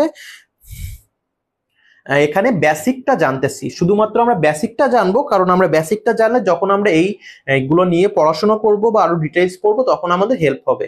এখন আমি পড়তেছি যে লিটারেচার রিভিউর পারপাস, এখন আমি লিটারেচার রিভিউ জিনিসটাই যদি কি না বুঝি তাহলে পারপাসটা কিন্তু কখনো আমার মেমোরিতে ক্যাপচার থাকবে না। আমি আজকে পড়বো কালকে ভুলে যাব, বা আমার কোশ্চেনটা হচ্ছে একটু ঘুরাই দিল আমি সাথে সাথে হচ্ছে এটা খেয়ে ফেলবো বা আমি অ্যান্সার করতে পারবো না। এটার জন্য কিন্তু আমাদের এই বেসিক নলেজটা বা বেসিক কনসেপ্টটা ক্লিয়ার করা খুবই জরুরি, এবং যখন আপনার বেসিক কনসেপ্টটা ক্লিয়ার হবে তখন কিন্তু আপনি পরীক্ষায় খুব ইজিলি অ্যান্সার করতে পারবেন। জসিমউদ্দিন, এমন করে পড়ানো হয়নি, এমন করে পড়ায়নি আমাদের। আচ্ছা ঠিক আছে, তো আপনারা হচ্ছে কারা কারা ক্লাসটি এনজয় করছেন এবং হচ্ছে আপনারা কতটুকু বুঝতে পারছেন অবশ্যই আমাদের রেসপন্স করবেন। এখন আমরা আসি রিসার্চ অবজেক্টিভ। অবজেক্টিভ মানে কি? অবজেক্টিভ বলতে আমরা উদ্দেশ্য বোঝাই বা হচ্ছে আমাদের যে গোল সেটা বোঝায়। তো রিসার্চ অবজেক্টিভ বলতে হচ্ছে রিসার্চের দ্বারা আমরা কি আউটকাম পাবো বা আমরা কি অ্যাচিভ করতে পারবো সেটাকে বলা হচ্ছে রিসার্চ অবজেক্টিভ। তো রিসার্চ অবজেক্টিভ বলতে বোঝায় স্পেসিফিক গোল অর এইম, অর্থাৎ আমাদের একটা স্পেসিফিক গোল থাকবে বা একটা এইম থাকবে, দ্যাট দি রিসার্চার ইন্টেন্ট, যেটা হচ্ছে তার ইন্টেনশনালি টু অ্যাচিভ অর্জন করতে পারবে থ্রু দি স্টাডি, অর্থাৎ সে তার স্টাডির মাধ্যমে অর্জন করতে পারবে যে তার হচ্ছে গোলটা, এটাকে বলা হয় রিসার্চ অবজেক্টিভ। যেমন আপনি হচ্ছে রিসার্চ করছেন, আপনার অবজেক্টিভ হচ্ছে ওই রিসার্চের প্রপার ফলাফল, অর্থাৎ আপনি যে টপিকসের উপর রিসার্চ করছেন ওই টপিকসের প্রপার ফলাফল পাওয়া। ঝর্ণা খাতুন, এমন করে পড়ালে আলহামদুলিল্লাহ পাস করতে পারবো। থ্যাংক ইউ, আপনারা আমাদের সাথে থাকবেন, আমরা সর্বোচ্চ ইফোর্ট দিব আপনাদেরকে পড়ানোর জন্য। এবং হচ্ছে আমি কিন্তু ছুটিতেও বাড়িতে যাইনি এবং আমাদের তিহান স্যার উনিও বাড়িতে যায়নি, শুধুমাত্র আপনাদের জন্য কিছু করার জন্য। দেখেন অনেক মানুষ আপনাদেরকে অনেক কথা বলছে, অনেক মানুষ বলছে আপনাদের বেসিক নলেজের ঘাটতি, অনেকেই বলছে গাইড বইয়ের উপর নির্ভরতা, অনেকেই বলছে টিচাররা প্রপার পড়ায়নি, কিন্তু কয়জন যে আপনারা ফেল করছেন এটার জন্য কিভাবে আপনারা পাস করবেন সেই ওয়েটা তৈরি করছে। ফেসবুকে বা হচ্ছে সোশ্যাল মিডিয়াতে অনেকে অনেক কথা লিখতে পারবে, কিন্তু আপনাদের জন্য হচ্ছে বেসিক্যালি কিছু করা যেটার দ্বারা হচ্ছে আপনারা ইজিলি জানতে পারবেন সেটা কিন্তু খুব কম মানুষই করতে পারবে। এবং আমি আর একটা কথা বলতে চাই, আমাদের যে পেইড ব্যাচটা চলছে এখানে কিন্তু আমরা বেশি মানুষ ভর্তি নিব না। যারা ডিপলি পড়াশোনা করতে চান শুধুমাত্র তাদেরকে এখানে অ্যাড করা হবে। ইভেন আপনি এখানে ভর্তি হলেন, পড়াশোনা করলেন না, তাহলে কিন্তু আমাদের কোনো বেনিফিট আসবে না এবং আপনাকে আমরা রাখবো না। যেমন দেখেন, এই যে হচ্ছে রিসার্চ অবজেক্টিভ বা হচ্ছে রিসার্চের যে ব্যাপারগুলো, দেখেন এটা কিন্তু বেশ হার্ড এবং আমরা খুব ইজি করে আপনাদের বোঝানোর চেষ্টা করছি। এবং শুধুমাত্র তাই না, এটার পরে দেখবেন কতগুলো এমসিকিউ আছে, এগুলো কিন্তু আপনাদের পড়তে হবে। এখন যদি আপনারা এগুলো না পড়েন, শুধুমাত্র দেখেন, তাহলে কিন্তু তারা আমাদের পেইড ব্যাচে আসতে পারবেন না। শুধুমাত্র আমাদের উদ্দেশ্য হচ্ছে আমাদের পেইড ব্যাচে যে কয়জনই থাকুক না কেন, তাদেরকে আমরা প্রপার নার্স হিসাবে এই 6 মাস পর যেন বের করতে পারি। তাদের উদ্দেশ্য যে শুধুমাত্র তারা লাইসেন্স পরীক্ষায় পাশ করবে এমনটা না, তাদেরকে এমন ভাবে প্রিপেয়ার করা যে সামনে তারা যে কোনো চ্যালেঞ্জকে ইজিলি মোকাবেলা করতে পারে। অর্থাৎ আমাদের যারা থাকবে তাদের হচ্ছে দেখা গেল প্রিভিয়াস কোনো গ্যাপ রয়েছে স্টাডিতে বা প্রিভিয়াস কোনো ল্যাকিংস রয়েছে, সেগুলো যেন তারা ফিল আপ করে আসতে পারে। এবং এই ল্যাকিংস আমরা কোনো রাখতে চাই না, যেটার জন্য কিন্তু আমরা একেবারে হাতে ধরে বেসিক থেকে শুরু করছি। জসিমউদ্দিন, আমি ভর্তি হইব এখন, আমার টাকা কিভাবে দিব? আমাদের সাব্বির মাহমুদ তিয়ান স্যারের সাথে একটু যোগাযোগ করবেন, করে ওনার বিকাশ নাম্বারে পাঠিয়ে দিবেন।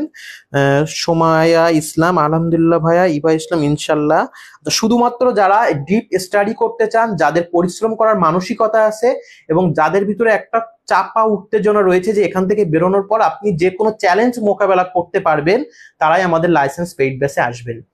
এখানে আমরা আপনাদেরকে প্রত্যেকটা জিনিস একেবারে হাতে ধরে ধরে শেখাবো, যেটার মাধ্যমে আপনারা পরবর্তীতে যে কোনো চ্যালেঞ্জ মোকাবেলা করতে পারেন। রামিশা আক্তার, রিসার্চ অবজেক্টিভটা আর একবার একটু বলেন ভাইয়া। আচ্ছা, রিসার্চ অবজেক্টিভ হচ্ছে স্পেসিফিক গোল আর এইম, অর্থাৎ আপনার যে রিসার্চ করছেন ওই রিসার্চের কি গোল বা কি উদ্দেশ্য থাকবে, যেটার দ্বারা কিন্তু আপনি আপনার স্টাডিটা সম্পন্ন করতে পারবেন, সেটাকে বলা হচ্ছে রিসার্চ অবজেক্টিভ। যেমন দেখেন,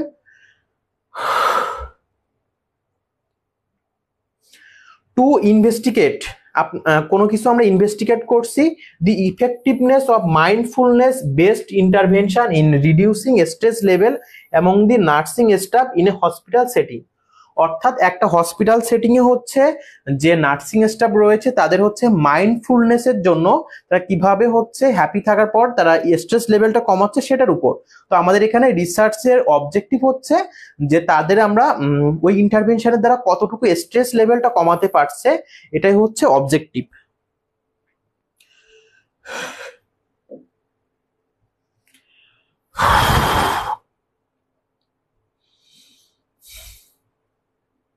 এখন আমরা চলে আসি ভ্যালিডিটি। ভ্যালিডিটি মানে কি? ভ্যালিড মানে কি জানি আমরা? বৈধ। VALID, ভ্যালিড মানে আমরা সবাই জানি বৈধ, কিন্তু রিসার্চে হচ্ছে ভ্যালিডিটি কি? ববিতা মল্লিক মালি, ভাইয়া যে বই থেকে পড়াচ্ছেন ওই বইটার নাম প্লিজ একটু বলবেন, বই থাকলে আমাদের ভালো হয়। আচ্ছা, আমরা এটা কোনো নির্দিষ্ট বই থেকে আপনাদেরকে পড়াচ্ছি না, আমাদের কাছে 7 থেকে 8টা ইন্ডিয়ান বই রয়েছে, পাশাপাশি বিভিন্ন ইন্টারন্যাশনাল জার্নাল, পাশাপাশি হচ্ছে বিভিন্ন রিসার্চ স্টাডি, এগুলো থেকে হচ্ছে ইন্টারপ্রিটেশন করে বা সংক্ষেপে করে একটা লেকচার শিট আপনাদের জন্য রেডি করা হয়। কারণ যে মেইন বইগুলো রয়েছে এটা অনেক দামি এবং এখানে অনেক ভাস্ট আকারে থাকে, যেটা কিন্তু আপনাদের বুঝতে অনেক টাইম লাগবে। যেমন এই যে লেকচার শিটটা আমরা 1 ঘন্টায় ক্লাস শেষ করছি, কিন্তু এটা ফ্রাঙ্কলি আমাদের বানাইতে 3 থেকে 4 ঘন্টা সময় লাগে। বুঝতে পেরেছেন? তো দেখেন, ভ্যালিড মানে হচ্ছে বৈধ, তাহলে ভ্যালিডিটি মানে কি? দেখেন, রিসার্চে আমি খুব ছোট করে একটা এক্সাম্পল দেই যে যে আমি হৃদয়, আমি এখন হচ্ছে কোনো পেশেন্টের বিপি চেক করলাম, তো আমি বিপি চেক করে পেলাম 120/75। আবার হচ্ছে এখন অন্য একজন চেক করলো, সে যে চেক করে অন্যটা পেলো, কিন্তু আমাদের একজনের ভুল হয়েছে বা আমি ওটা সঠিকভাবে মেজার করতে পারলাম না। এই যে আমি সঠিকভাবে মেজার করতে পারলাম না বিধায় আমারটা কিন্তু ভ্যালিড না, হয়তো বা ম্যাশিং এর কোনো ত্রুটির কারণে বা আমার কোনো ত্রুটির কারণে। আবার হচ্ছে আমিও 120/80 পেলাম, অন্য একজন যে 120/80 পেলো আর একজনও 120/80 পেলো, এই যে সবাই সমান পাচ্ছে এবং ওটাই অ্যাকুরেট, এটাকে বলা হয় ভ্যালিড বা বৈধ। পলি, কয় টাকা লাগবে ভাইয়া? মাত্র 3000 টাকা দিয়ে আপনার 3000 টাকা আমাদের কোর্স ফি, এবং আপনারা 1000 টাকা দিয়ে ভর্তি হতে পারবেন এবং ভর্তির পর হচ্ছে আপনারা পরীক্ষার আগ পর্যন্ত রেগুলার ক্লাস করতে পারবেন এবং প্রত্যেকটি ক্লাসের পর লেকচার শিট এবং PDF আপনাদেরকে গ্রুপে দিয়ে দেওয়া হবে এবং প্রত্যেকটি ক্লাসের ভিডিও কিন্তু সিক্রেট গ্রুপে থেকে যাবে, আপনারা যখন খুশি এই ক্লাসের ভিডিওগুলো দেখে নিতে পারবেন। তো দেখেন ভ্যালিডিটি কি? ভ্যালিডিটি বলতে বোঝায় the degree to which a research study accurately measure, অর্থাৎ একটা রিসার্চ স্টাডি কতটুকু অ্যাকুরেট ভাবে মেজার করা হলো এটাকে বলা হচ্ছে ভ্যালিডিটি। অর্থাৎ একটা রিসার্চ স্টাডি কতটুকু অ্যাকুরেট ভাবে মেজার করা হলো সেটার যে ডিগ্রি তাকে বলা হয় ভ্যালিডিটি। ফর এক্সাম্পল দেখেন, if a pain scale accurately reflect a patient level of pain intensity it is considered valid. অর্থাৎ আপনি যখন একটা পেইন স্কেল ফলো করছেন এবং সেই পেইন স্কেল ফলো করে আপনি যদি পেশেন্টের হচ্ছে পেইনটাকে অ্যাকুরেট ভাবে মেজার করতে পারেন তাহলে সেটাকে আমরা ভ্যালিড বলে থাকি। কিন্তু আপনি মেজার করতে পারলেন না প্রপারলি, আপনি একরকম মেজার করলেন আসলো আর একরকম, বা পেশেন্টের পেইন আছে অন্যরকম, এটা ভ্যালিড না।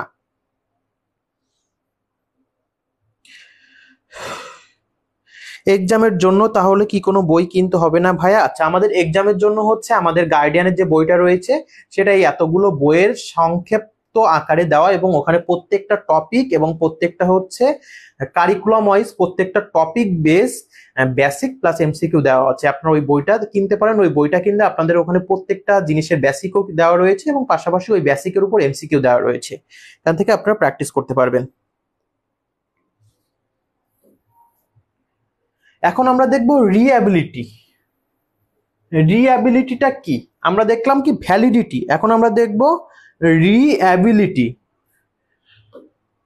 দেখেন রিঅ্যাবিলিটি বলতে বোঝায় হচ্ছে the consistency and stability of research finding or measurement over time and across different condition. অর্থাৎ আপনি হচ্ছে যে রিঅ্যাবিলিটি বলতে বোঝায় আমাদের যে রিসার্চ রয়েছে, রিসার্চের সময় আপনার হচ্ছে যে কোনো কিছু আপনি একটা ফাইন্ডিং পেলেন সেটা হচ্ছে কনসিস্টেন্সি এবং স্টেবিলিটি, যেন হচ্ছে বিভিন্ন সময় বিভিন্ন মানুষের কাছে সেম থাকে। যেমন আমরা সহজ কথায় যদি বলি যে আমরা হচ্ছে কোনো পেশেন্টকে blood pressure glucose level check করলাম, তো আমরা ডান হাতে চেক করেও যেটা পেলাম সেটার জন্য আবার বাম হাতে চেক করেও সেম মেজারমেন্টটা পাই, এটা হচ্ছে রিঅ্যাবিলিটি। অর্থাৎ বিভিন্ন সময় বিভিন্ন জায়গায় আমরা যে সঠিক মেজারমেন্টটা করতে পারছি সেটাকে বলা হয় রিঅ্যাবিলিটি। এবং রিসার্চ ফাইন্ডিং এর রিঅ্যাবিলিটি হচ্ছে আপনি যে রিসার্চ ফাইন্ডিংটা করলেন সেটার হচ্ছে স্টেবিলিটি, অর্থাৎ সেটার হচ্ছে যে একটা স্থিরতা এবং সেটার হচ্ছে কনসিস্টেন্সি, যে আপনি সঠিকভাবে ওটা পরিমাপ করেছেন এটা বিভিন্ন সময় এবং বিভিন্ন জায়গায় যেন সেম থাকে, এটাকে বলা হয় রিঅ্যাবিলিটি।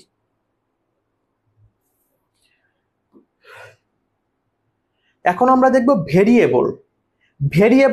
ভেরিয়েবল বলতে বোঝায় হচ্ছে যে বিভিন্ন ক্যারেক্টারিস্টিক, বিভিন্ন ফ্যাক্টর বা বিভিন্ন অ্যাট্রিবিউট যেটা কিন্তু হচ্ছে মাপা যায় এবং যেটা কিন্তু বিভিন্ন সময় ম্যানিপুলেট বা চেঞ্জ হয় এবং যেটা কিন্তু আমরা রিসার্চ স্টাডিতে কন্ট্রোল করতে পারি। অর্থাৎ ভেরিয়েবল বলতে বোঝায় এনি ক্যারেক্টারিস্টিক্স, যে কোনো বৈশিষ্ট্য, ফ্যাক্টর এবং attribute that can be measure, যেটা হচ্ছে আমরা পরিমাপ করতে পারি, ম্যানিপুলেট যেটা হচ্ছে ম্যানিপুলেট হয় বা আস্তে আস্তে চেঞ্জ হয়, অর কন্ট্রোল যেটা নিয়ন্ত্রণ করতে পারি ইন এ রিসার্চ স্টাডি, আমরা একটা রিসার্চ স্টাডিতে, এটাকে বলা হয় ভেরিয়েবল।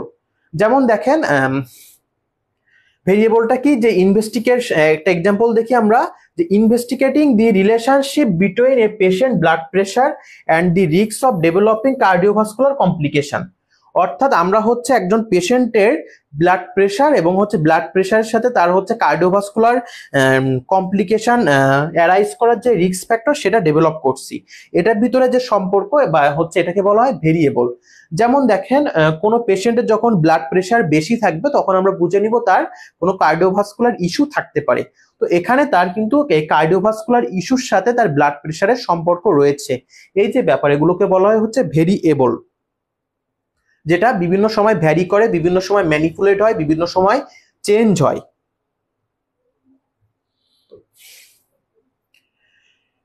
এখন আমরা দেখি কোশ্চেনিয়ার বলতে আমরা যখন রিসার্চ করি আমরা একটা স্ট্রাকচার কোশ্চেন হচ্ছে দেই, যেটার মাধ্যমে আমরা ফলো করতে পারি, যেটার মাধ্যমে আমরা বিভিন্ন ডাটা নিতে পারি, এটাকে বলা হয় কোশ্চেনিয়ার। তো কোশ্চেনিয়ার হচ্ছে কি, এ স্ট্রাকচার সেট অফ কোশ্চেন, অর্থাৎ একটা কোশ্চেনের স্ট্রাকচার সেট ডিজাইন করা থাকে টু গ্রেটার ডাটা, বিভিন্ন ডাটার সময় or information for participate in a research study. অর্থাৎ আপনি যখন একটা রিসার্চ স্টাডি করবেন সেখানে হচ্ছে অনেকগুলো কোশ্চেনের একটা সেট এবং অনেকগুলো স্ট্রাকচার কোশ্চেনিয়ারের একটা সেট, সেটাকে বলা হয় কোশ্চেনিয়ার।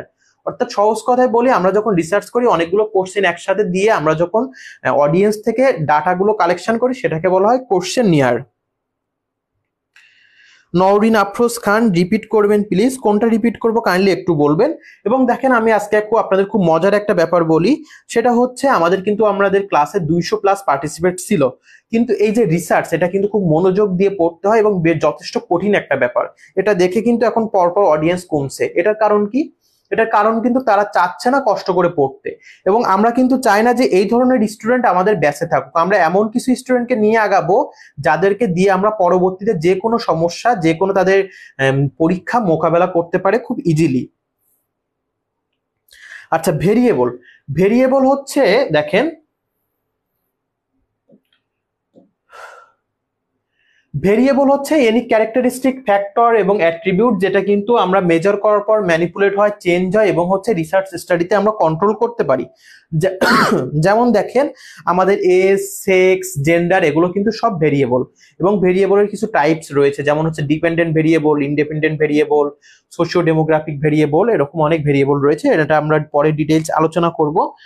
তো আমরা ভেরিয়েবলের একটা এক্সাম্পল দিই। দেখেন আমরা হচ্ছে কোনো পেশেন্টের যখন ব্লাড প্রেশার রাইজ হচ্ছে, এটার সাথে কিন্তু তার কার্ডিওভাস্কুলার বিভিন্ন কমপ্লিকেশনের সম্পর্ক রয়েছে। এই যে ব্যাপারটা, এগুলোকে বলা হয় ভেরিয়েবল। অর্থাৎ যেটার দ্বারা রিসার্চ স্টাডিটা একটা ফলাফল আর একটার সাথে চেঞ্জ হয় বা পরিবর্তন হয়, এটাকে বলা হয়ে থাকে ভেরিয়েবল।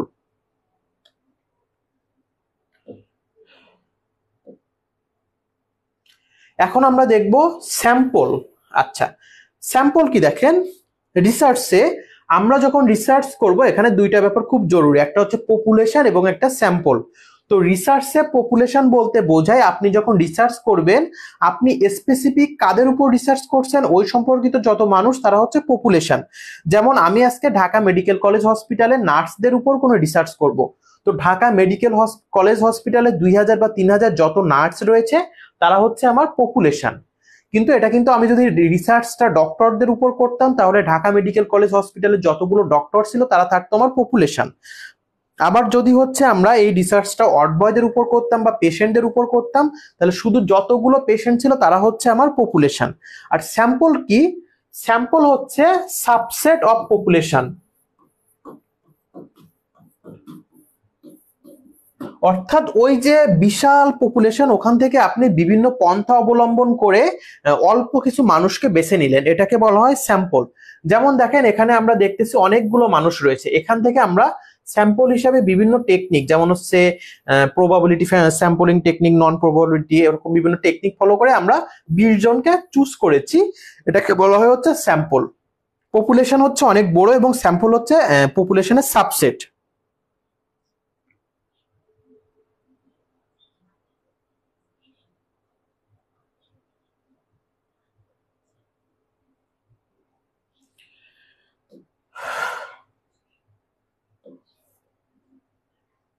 এই যে দেখেন পপুলেশন, আমি আবারও বলি, পপুলেশন হচ্ছে the entire group of individual or item that meet the criteria for inclusion in a research study. অর্থাৎ হচ্ছে আমাদের রিসার্চ স্টাডির যে ইনক্লুশন ক্রাইটেরিয়া রয়েছে এটা যেটা ফিল আপ করে সেটাকে বলা হয় পপুলেশন, এবং পপুলেশনটা হচ্ছে এন্টায়ার গ্রুপ। এই যে ইনক্লুশন ক্রাইটেরিয়া, এক্সক্লুশন ক্রাইটেরিয়া, এগুলো আমাদের পেইড বেসে আমরা ডিটেইলস আলোচনা করব, বা এই প্রত্যেকটা ব্যাপার আমাদের এখানে স্বল্প সময় আসলে এতটা ডিটেইলস ডিসক্রাইব করাও পসিবল না। এখন আমরা কিছু কোশ্চেন সলভ দেখে নিব। সেটা হচ্ছে what characteristics A well form research question. একটা ওয়েল ফর্ম রিসার্চ কোশ্চেনে কোন ধরনের ক্যারেক্টারিস্টিক্স থাকে, আমাদের এখানে অপশন রয়েছে, এখান থেকে আপনি সঠিক উত্তরটি চুজ করবেন। অপশন রয়েছে broad and vague, confusing and ambiguous, clear, focused and answerable, income. Kindly আপনারা কমেন্টস করে সঠিক উত্তরটি জানিয়ে দিবেন।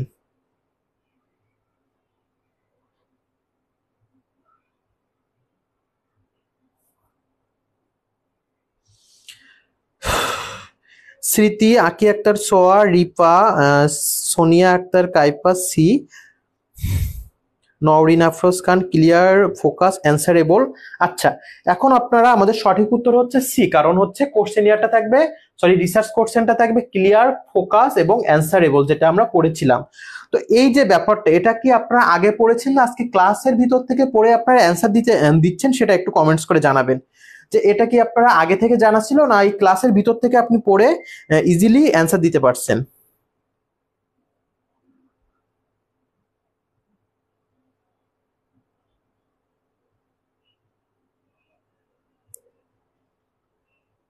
এস এম স্মৃতি, আজকে পড়ে অ্যান্সার দিতে পারছি। রাবিয়া তাসনিয়া, ক্লাসের মধ্যে।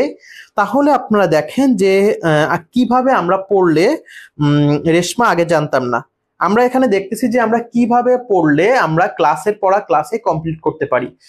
দেখেন, আপনারা যদি প্রপার গাইডলাইনে থাকেন তাহলে কিন্তু আপনার ওই যে খুব বেশি হ্যাজেলস বা খুব বেশি প্রেশার নেওয়ার দরকার নেই। আপনি দেখেন, প্রপার গাইডলাইন এমন একটা জিনিস, এটা পেলে আপনি খুব ইজিলি সাকসেস হতে পারবেন। আবার প্রপার গাইডলাইন যদি আপনি না পান, সারাদিন পরেও আপনি সাকসেস হতে পারবেন না। যেমন হচ্ছে আমাদের কম্প্রিহেন্সিভ লাইসেন্স পরীক্ষায় এবার যেটা হয়েছে সেটা হচ্ছে আমাদের স্টুডেন্ট সবাই অনেক পড়াশোনা করেছে, কিন্তু তাদের গাইডলাইনটা প্রপার ছিল না, যেটার জন্য তাদের এই ফলাফল বিপর্যয়টা হয়েছে। তারা যদি প্রথম থেকে এভাবে বেসিক ভিত্তিক পড়তো, এভাবে প্রত্যেকটা ব্যাপার ডেসক্রাইব আকারে পড়তো, ডিটেলস গুলো পড়তো, তাহলে তারা ইজিলি পাস করে যেত।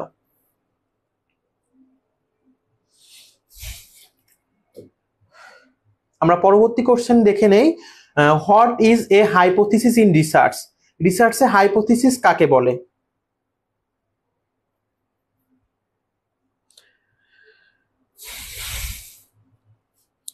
নওরিন আফরোজ খান, আগের একটু ধারণা ছিল, আজকে ক্লাসে ভালোভাবে পড়ে অ্যান্সার দিলাম, থ্যাংক ইউ।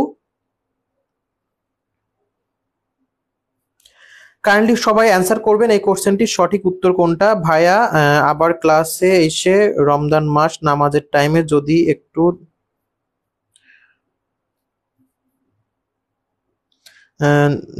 একটু দিতেন, বুঝতে পারিনি, আপনার কমেন্টসটা একটু কাইন্ডলি ক্লিয়ার করে বলবেন।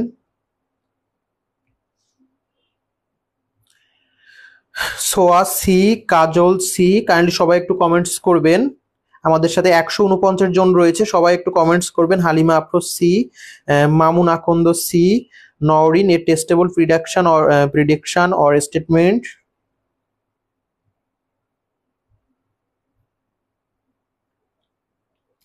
এখানে আমাদের সঠিক উত্তর হবে সি, কারণ হাইপোথিসিস বলতে বোঝায় প্রেডিকশন। আমরা আগেই বলেছি যে হাইপোথিসিস বলতে বোঝায় যে রিসার্চের কি ফলাফল আসবে সেটা আমরা যাচাই বিচার বিশ্লেষণ না করে যে অনুমান করি বা ধারণা করি, সেটাকে বলা হয় হাইপোথিসিস। অর্থাৎ হাইপোথিসিস হচ্ছে প্রিডিকশন অফ রিসার্চ আউটকাম।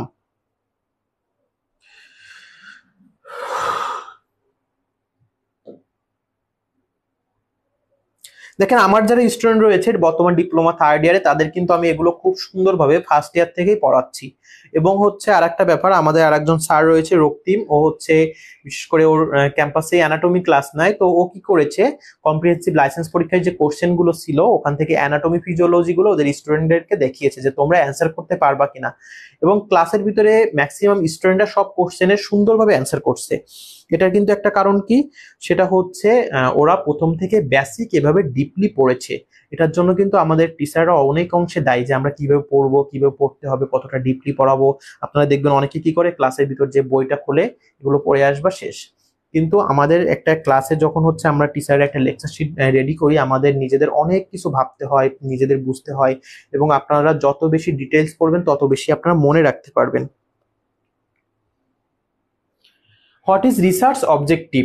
আচ্ছা, সোয়া কমেন্টস করেছে বি, রাবিনার B, Halima Afroz B, Mamun B, Anima Dhali B, Irin Akter B, Harun Rashid B হবে। হ্যাঁ, আপনারা যেহেতু সবাই বলছেন বি হবে, তাহলে আমিও বললাম বি হবে, বাট সঠিক উত্তর হবে বি। কারণ হচ্ছে রিসার্চ অবজেক্টিভ বলতে বোঝায় আপনার রিসার্চের হচ্ছে এইম বা হচ্ছে উদ্দেশ্যটা কি, এটাকে আমরা যখন সঠিক ভাবে ব্যাখ্যা করি সেটাকে বলা হয় রিসার্চ অবজেক্টিভ।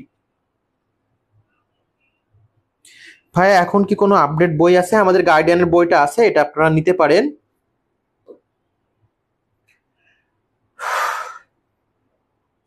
আমরা আরেকটা কোশ্চেনে চলে যাব, আমরা ক্লাসের একেবারে শেষ পর্যায়ে চলে এসেছি। What does validity refer to research? রিসার্চে ভ্যালিডিটি বলতে কি বোঝায়? আমাদের এখানে অপশন রয়েছে the degree of accuracy in measurement, the consistency of finding over time, the popularity of the research topic, the number of participants in the study. Kindly আপনারা comments করে সঠিক উত্তরটি জানাবেন। আচ্ছা, আপনাদের ক্লাসের পড়া ক্লাসে কার কার মুখস্থ হয়ে যাচ্ছে একটু কাইন্ডলি রেসপন্স করবেন যে আপনারা ক্লাস করেই কোশ্চেনগুলো সঠিক উত্তর দিতে পারছেন, এবং 161 জন আপনারা লাইভ আছেন, সবাই সঠিক উত্তরটি দিবেন। সেটা আপনাদের উত্তর দেখেন এখানে ভুল হতে পারে, এটা আপনার যত বেশি আপনি ভুল করবেন আপনার নিজের ল্যাকিংস গুলো জানতে পারবেন, কিন্তু আপনি যদি ভুলগুলো না করেন তাহলে আপনার নিজের ল্যাকিংস গুলো আপনার নিজের ভিতরেই থেকে যাবে।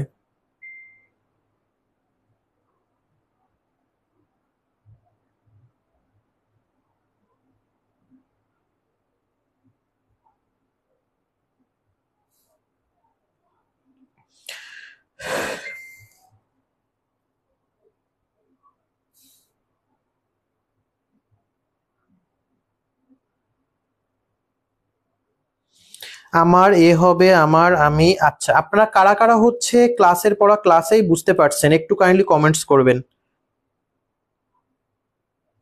তাসনিমা খাতুন আমি বুঝতে পারছি ভাইয়া, আর অ্যান্সও দিতে পারছি। আচ্ছা, সবাই এই কোশ্চেনটা সঠিক উত্তরটি দিন। আমি চাই যে সবাই উত্তর দিবেন এবং সবার উত্তর ভুল হবে, কারণ আপনাদের জন্য আমরা ফ্রি ক্লাস করাচ্ছি, তো আপনি অন্তত ফ্রি অ্যান্সারটা দিতে পারেন, এক্ষেত্রে তো আপনার কষ্ট হওয়ার কথা না। 171 জন আমাদের ক্লাসে আছেন, সবাই আজকের এই কোশ্চেনের সঠিক উত্তরটি দিবেন। আপনার ভুল হোক সেখানে কিন্তু সমস্যা নাই, আপনি আপনার নিজের ল্যাকিংস গুলো বুঝতে পারছেন। ইশরাত জাহান আমি পারছি, জেসিকা জেসি মেরি আমি বুঝতে পারছি ভাইয়া, ক্লাস বুঝতে পারছি, জেনি ক্লাসে বুঝতে পারছি। আচ্ছা, তাহলে সবাই এই কোশ্চেনটা সঠিক উত্তর দিয়ে যাবেন আমাদের এখন। কাজল এ, ঝর্ণা এ, খাবিজা আক্তার আমি বুঝতে পারছি ভাইয়া, সানজিদা আক্তার আমি পারছি ভাইয়া। আচ্ছা, আপনাদের হচ্ছে আপনাদের রেসপন্সের উপর ভিত্তি করে ডিপেন্ড করবে কালকে আমরা বেসিক ভিত্তিক কোন টপিকস এর উপর ক্লাস নিব।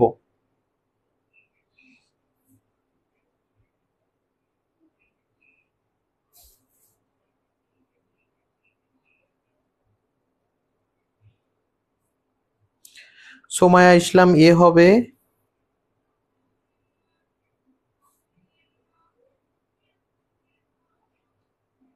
অ্যানাটমি নেন ভাইয়া, সেটা আপনাদের রেসপন্সের উপর ডিপেন্ড করবে এবং আপনারা কেমন আমাদের ক্লাস শেয়ার করবেন সেটার উপর। আচ্ছা, আমি বলছি এই কোশ্চেনটার সঠিক উত্তর কি? 168 জন রয়েছেন, সবাই অ্যান্সার করেন, এখনো কিন্তু কেউই অ্যান্সার করছেন না, এটা খুবই ডিসঅ্যাপয়েন্টেড আমার জন্য।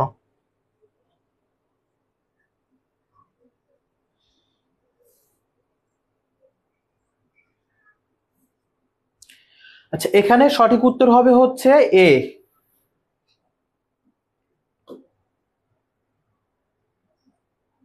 আমরা এখন পরবর্তী কোশ্চেন দেখে নিব, সেটা হচ্ছে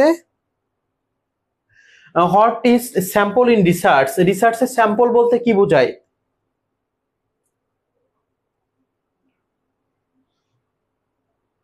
Dipa Rani midwifery paper on নেবেন প্লিজ। আচ্ছা, নিব। Mahima Akter B, S M Smriti B হবে। আচ্ছা, আমাদের দেখেন স্যাম্পল, আমরা স্যাম্পল বলতে বোঝাই রিসার্চে পপুলেশনের সাবসেট, অর্থাৎ এই যে একটা অনেকগুলো মানুষ এখানে ছিল, সাপোজ এখানে 1000 মানুষ রয়েছে, তো আমরা রিসার্চের ডাটা কালেকশনের জন্য আমরা 1000 থেকে নেওয়াটা সো ডিফিকাল্ট, এটার জন্য আমরা বিভিন্ন টেকনিক ফলো করে এই 1000 থেকে আমি 200 জনকে সিলেক্ট করলাম এবং যাদের থেকে আমি ডাটা কালেকশন করলাম বা যাদের থেকে আমি বিভিন্ন তথ্য নিলাম, এটাকে বলা হচ্ছে স্যাম্পল, এবং এই স্যাম্পলকে বলা হয় সাবসেট অফ পপুলেশন, অর্থাৎ সাবসেট অর্থাৎ পপুলেশনের সাবসেট। সঠিক উত্তর বি। আচ্ছা, প্রিয়া একটা কথা বলবো, জি বলেন। আপনারা যারা কোনো কমেন্টস করছেন না তারা অবশ্যই কমেন্টস করবেন, এবং আমরা ক্লাসের একেবারে শেষ পর্যায়ে চলে এসেছি।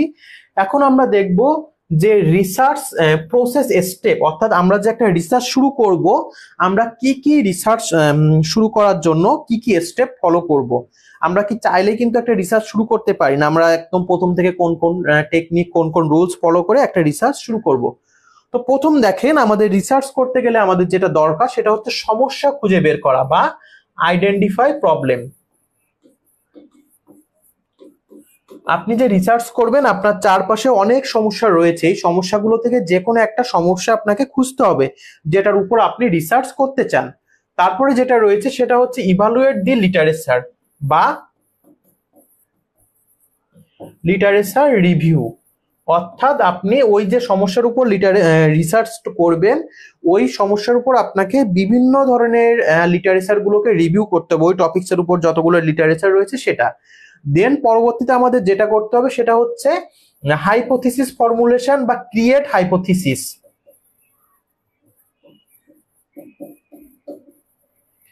অর্থাৎ আপনি ওই যে রিসার্চ করছেন বা করবেন, ওই রিসার্চের কি কি ফলাফল আসতে পারে সেটা আপনাকে ক্রিয়েট মানে হচ্ছে অনুমান করতে হবে বা প্রেডিকশন করতে হবে। Hypothesis means prediction. তারপর আপনার যেটা করতে হবে সেটা হচ্ছে রিসার্চ ডিজাইন। আপনার ওই যে রিসার্চটা আপনি করবেন, এই রিসার্চে আপনি কি কি ডিজাইন ফলো করবেন বা কিভাবে করবেন সেটা আপনাকে মেনটেন করতে হবে। রিসার্চ ডিজাইন নিয়ে আমরা পরে আবারও আলোচনা করব। এই রিসার্চ ডিজাইন আপনি যখনই করবেন তখন আপনাকে পপুলেশন বা স্যাম্পল সিলেক্ট করতে হবে, যে ডেসক্রাইব পপুলেশন, যে আপনি কাদের উপর রিসার্চ করবেন, কতজন মানুষকে স্যাম্পল হিসেবে রাখবেন, এইগুলা। দেন আপনাকে যেটা করতে হবে ডাটা কালেকশন। অর্থাৎ আপনি যে রিসার্চ করবেন ওই রিসার্চের উদ্দেশ্যে তাদের থেকে বিভিন্ন ধরনের তথ্য উপাত্ত আপনাকে নিতে হবে। আপনি তাদেরকে অবজারভেশনের মাধ্যমে ডাটা কালেকশন করতে পারেন, কোশ্চেনিয়ারের মাধ্যমে ডাটা কালেকশন করতে পারেন, বিভিন্ন সার্ভের মাধ্যমে ডাটা কালেকশন করতে পারেন, বা বিভিন্ন হচ্ছে টেকনিক ফলো করে আপনাকে ডাটা কালেকশন করতে হবে। এখন এই ডাটাটা শুধু কিন্তু আমাদের কালেকশন করে রাখলে হবে না, আমাদের ওই ডাটাটাকে অ্যানালাইসিস করতে হবে। বিভিন্ন যেমন এসপিএসসি সফটওয়্যার রয়েছে বা হচ্ছে আরো বিভিন্ন সূত্র দ্বারা ওই যে ডাটাটাকে আমাদের অ্যানালাইসিস করে টেবিল, পাই চার্ট বা বার এগুলোর মাধ্যমে আমাদের প্রেজেন্ট করতে হয়। তো এই যে ডাটাটা আমরা কেন অ্যানালাইসিস করি, দেখেন আমি হচ্ছে যখন রিসার্চ করছি সুইসাইডাল টেন্ডেন্সির উপর আমি 20টা কোশ্চেন করেছি, যে কারা সুইসাইড করতে গিয়েছে, কারা সুইসাইড করার কথা ভাবছে, বা কারা খুব ডিপ্রেশনে আছে পরবর্তীতে ভাবতে পারে, এরকম। এখান থেকে কারা কারা কি কি উত্তর দিয়েছে সেই উত্তরগুলোকে আমাদের আবার অ্যানালাইসিস করে বিভিন্ন পাই চার্ট, বার চার্ট বা হচ্ছে টেবিল আকারে প্রেজেন্ট করতে হয়। এবং এই যে হচ্ছে আপনি ডাটাগুলো যখন অ্যানালাইসিস করবেন এট লাস্ট আপনাকে রিপোর্ট রাইটিং করতে হবে। অর্থাৎ ওই আপনি রিসার্চের কি কি ফলাফল পেলেন, ওই রিসার্চের পর আপনি কি কি আপডেট পেলেন, এ টু জেড আপনাকে ওখানে লিখতে হবে। এবং তারপর আপনি ওইটাকে হচ্ছে প্রেজেন্ট করবেন বিভিন্ন মানুষের সামনে বা হচ্ছে বিভিন্ন জার্নালে আপনি প্রকাশ করবেন। এটা হচ্ছে আমাদের একটা রিসার্চ স্টাডি করার জন্য আমাদের এই স্টেপগুলো ফলো করতে হয়, এটা ধাপে ধাপে আমাদের করতে হয়। আমি চাইলাম রিসার্চ করলাম, এটা কখনো পসিবল না। আচ্ছা, আপনাদের আমরা পেজের যারা নাম্বার চাচ্ছেন, এই যে 01722177071 এই নাম্বারে যোগাযোগ করবেন। এখানে ফোন দিয়ে আপনারা আমাদের এখানে ভর্তি হয়ে যেতে পারবেন।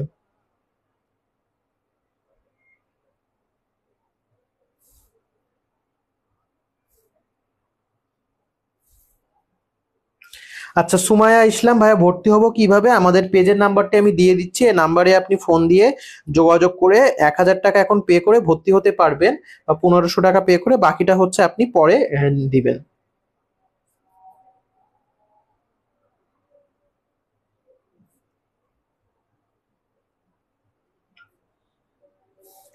আচ্ছা, এখন আপনারা আমাদের সাথে যারা প্রথম থেকে শেষ পর্যন্ত এই রিসার্চ ক্লাসটা করেছেন তারা একটু আপডেট বা রিভিউ দিবেন যে আপনারা কোন কোন জায়গায় বুঝতে পারেননি এবং কোন কোন ব্যাপারগুলো খুব ভালো বুঝতে পেরেছেন, বা এই রিসার্চ থেকে এই যে জায়গাগুলো থেকে পরবর্তীতে কোশ্চেন আসলে আপনি অ্যান্সার করতে পারবেন কিনা, কাইন্ডলি একটু আমাকে জানাবেন।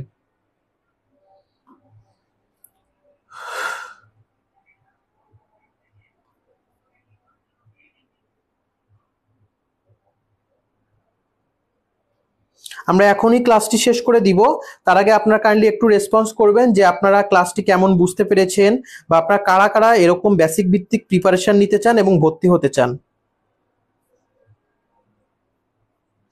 অনিমা ঢালি, রিসার্চ প্রসেসটা আবার বুঝাবেন ভাইয়া। আচ্ছা, এস এম স্মৃতি, ইনশাল্লাহ।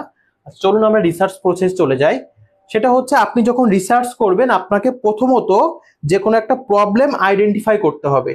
যেমন চারপাশে দেখবেন অনেক সমস্যা রয়েছে, যেমন হচ্ছে বর্তমান সুইসাইডাল টেন্ডেন্সি বাড়ছে, দেন বর্তমান হচ্ছে মানুষের কিডনি ডিজিজের সংখ্যা বাড়তেছে, হার্ট ডিজিজের সংখ্যা বাড়ছে, এরকম বিভিন্ন সমস্যা থেকে আপনাকে যে কোনো একটা সমস্যা সিলেক্ট করতে হবে। এবং এই সমস্যা সিলেক্ট করারও আবার বিভিন্ন ভাগ রয়েছে, সেটা কিভাবে করতে হয় সেটা হচ্ছে আমরা পরে একটা ক্লাসে আলোচনা করব।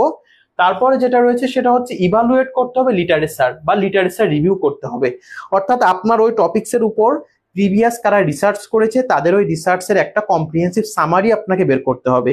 তারপর যেটা করতে হবে সেটা হচ্ছে আপনাকে হাইপোথিসিস ক্রিয়েট করতে হবে, অর্থাৎ ওই রিসার্চের কি ফলাফল আসতে পারে সেটা আপনাকে অনুমান করতে হবে বা প্রেডিকশন করতে হবে, এবং হাইপোথিসিস ক্রিয়েট করার পর আপনাকে রিসার্চ ডিজাইনটা সিলেক্ট করতে হবে, অর্থাৎ আপনি কোন ডিজাইনের মাধ্যমে আপনার রিসার্চ করতে চাচ্ছেন বা কোন কোন মেথড ফলো করে। তারপরে যেটা হবে সেটা হচ্ছে আপনাকে পপুলেশনটাকে ডেসক্রাইব করতে হবে, অর্থাৎ ওই রিসার্চে কতজন পপুলেশন থাকবে, কতজন স্যাম্পল আপনি রাখবেন, এগুলো আপনাকে ডেসক্রাইব করার পর আপনাকে ওই যে মানুষগুলোকে আপনি রিসার্চে রাখবেন বা স্যাম্পল থাকবে তাদের থেকে ডাটা কালেকশন করতে হবে। সেটা আপনি কোশ্চেনিয়ারের মাধ্যমে করতে পারেন, আরো বিভিন্ন টেকনিক ফলো করে করতে পারেন। তারপরে যেটা করতে হয় আমাদের ওই যে ডাটাটা আমরা তাদের থেকে নিলাম ওই ডাটাগুলো অ্যানালাইসিস বা বিশ্লেষণ করতে হয় বিভিন্ন সূত্রের মাধ্যমে, বিভিন্ন হচ্ছে গ্রাফের মাধ্যমে। এটা বিশ্লেষণ করার পর আপনাকে রিসার্চের রিপোর্ট লিখতে হবে যে কেন তারা সুইসাইড করছে, এবং এই যে সুইসাইড করছে এদের ভিতরে এতজন ছেলে, এতজন মেয়ে, এবং এতজনের হচ্ছে ফ্যামিলি কন্ডিশন দায়ী, এতজনের পার্সোনাল রিলেশনশিপ দায়ী, এভাবে আপনাকে একটা রিপোর্ট লিখতে হয় এবং অ্যাট লাস্ট হচ্ছে ওটা প্রেজেন্ট করতে হয় বা জার্নালে দিতে হয়। এটা হচ্ছে আমাদের রিসার্চ প্রসেসের স্টেপ।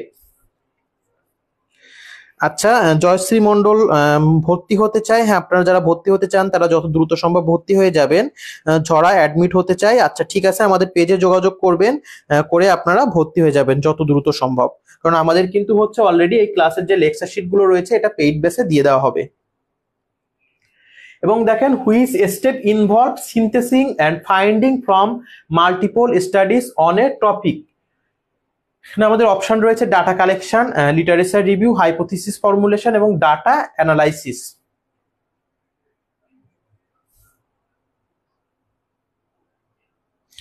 মারিনা আক্তার মিম, হ্যাঁ আপনারা এখনই ভর্তি হতে পারবেন। আমাদের যে পেজে নাম্বারটা দেওয়া রয়েছে ডিসপ্লেতে 01722177071, এই নাম্বারে যোগাযোগ করে আপনারা এখনই ভর্তি হতে পারবেন। আচ্ছা, এখানে আপনাদের বেশ কিছু কোশ্চেন রয়েছে, এটা আপনাদের হচ্ছে হোমওয়ার্ক থাকবে। এই কোশ্চেনগুলো হচ্ছে আপনারা বের করে আমাদেরকে অ্যান্সার দিয়ে দিবেন, এটা আপনাদের হচ্ছে হোমওয়ার্ক বা বাড়ির কাজ থাকবে, কারণ আরো অনেক কোশ্চেন রয়েছে। এবং শুধু তাই না, পাশাপাশি দেখেন আমাদের হচ্ছে এই রিসার্চের উপর কিন্তু আমরা অনেক কোশ্চেন এখন রেডি করেছি, এই যে টপিকস গুলো আমরা পড়লাম। যারা যারা এই লেকচার শিটটি নিতে চান তারা অবশ্যই আমাদের সাথে হোয়াটসঅ্যাপে কন্ট্যাক্ট করবেন। এই যে দেখেন রিসার্চের যে এইগুলো পড়লাম, যে হোয়াট ইজ রিসার্চ, তারপরে এখানে অনেক কোশ্চেন রয়েছে বেস্ট অ্যান্সার, এবং সেটার উত্তরটা ডেসক্রিপশন আকারেও আমরা দিয়ে দিয়েছি। যে what is the following not a characteristics of research, then হচ্ছে what is fundamental aspect of research, এবং এই যে উত্তরটা কেন সঠিক সেটা আমরা আবার এখানে দেখেন ডেসক্রিপশন আকারে সঠিক উত্তরটি দিয়ে দিয়েছি, যে এইটার জন্য এই উত্তরটা সঠিক, যাতে আপনাদের বেসিকটা আরো ক্লিয়ার হয়। আমিও অ্যাডমিট হতে চাই ভাইয়া, আচ্ছা ঠিক আছে, আপনারা যারা অ্যাডমিট হতে চান আমাদের ডিসপ্লেতে দেওয়া নাম্বার বা নাম্বারটা আমি আবারও আপনাদের কমেন্টসে দিয়ে দিচ্ছি, 01722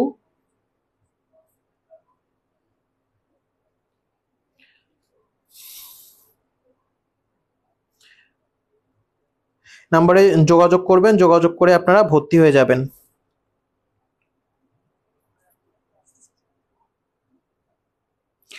আমাদের যারা হচ্ছে পেইড ব্যাচে ভর্তি হবেন তাদেরকে আমরা লেকচার শিটটা দিয়ে দিব, এবং হচ্ছে আপনারা যারা ভর্তি হতে চান তারা যত দ্রুত সম্ভব যোগাযোগ করবেন। এবং আমরা ক্লাসের একেবারে শেষ পর্যায়ে চলে এসেছি, সেটা হচ্ছে আপনারা আজকের ক্লাসটি কেমন উপভোগ করেছেন, বা আপনাদের ক্লাসে বা আপনাদের কলেজের থেকে আপনারা খুব ইজিলি বুঝতে পেরেছেন কিনা সেটা একটু কমেন্টস করে জানাবেন। বা আমার ক্লাসের কোনো জায়গায় যদি ল্যাকিংস থাকে বা আপনাদের মনে হয় স্যার এভাবে পড়ালে আপনারা আরো ভালো বুঝতে পারবেন, সেটাও কমেন্টস করে জানাবেন। নার্গিস আক্তার মিতু, ভর্তি হলে কত টাকা লাগবে ভাই? আমাদের ভর্তি হতে আপনি 1500 টাকা দিয়ে ভর্তি হতে পারবেন। আমাদের অনলাইন কোর্স ফি হচ্ছে 3000 টাকা এবং অফলাইন 6000 টাকা। আপনারা এটা আপনাদের কথা মাথায় রেখে দুই ভাগে পে করতে পারবেন, অর্থাৎ আপনারা এখন 1500 দিতে পারবেন, বাকি 1500 হচ্ছে আপনারা পরে পেমেন্ট করতে পারবেন। রামিসা আক্তার, অনেক ভালো বুঝতে পারছি। জি ভাই, অনেক ভালো, অনেক ভালো, effective in our licence exam. Rabia, thank you. অনেক অনেক ভালো বুঝতে পারছি, থ্যাংক ইউ। অনেক ভালো, বুঝতে পারছি। আচ্ছা, তাহলে আপনারা যদি এই ধরনের ক্লাস আরো করতে চান তাহলে অবশ্যই সবাই আজকের ক্লাসটি শেয়ার দিয়ে রাখবেন, এবং আমাদের হচ্ছে গাইডেন আরো কয়েকটা ফ্রি ক্লাস হবে, তারপরে আমরা পেইড ক্লাসে চলে যাব।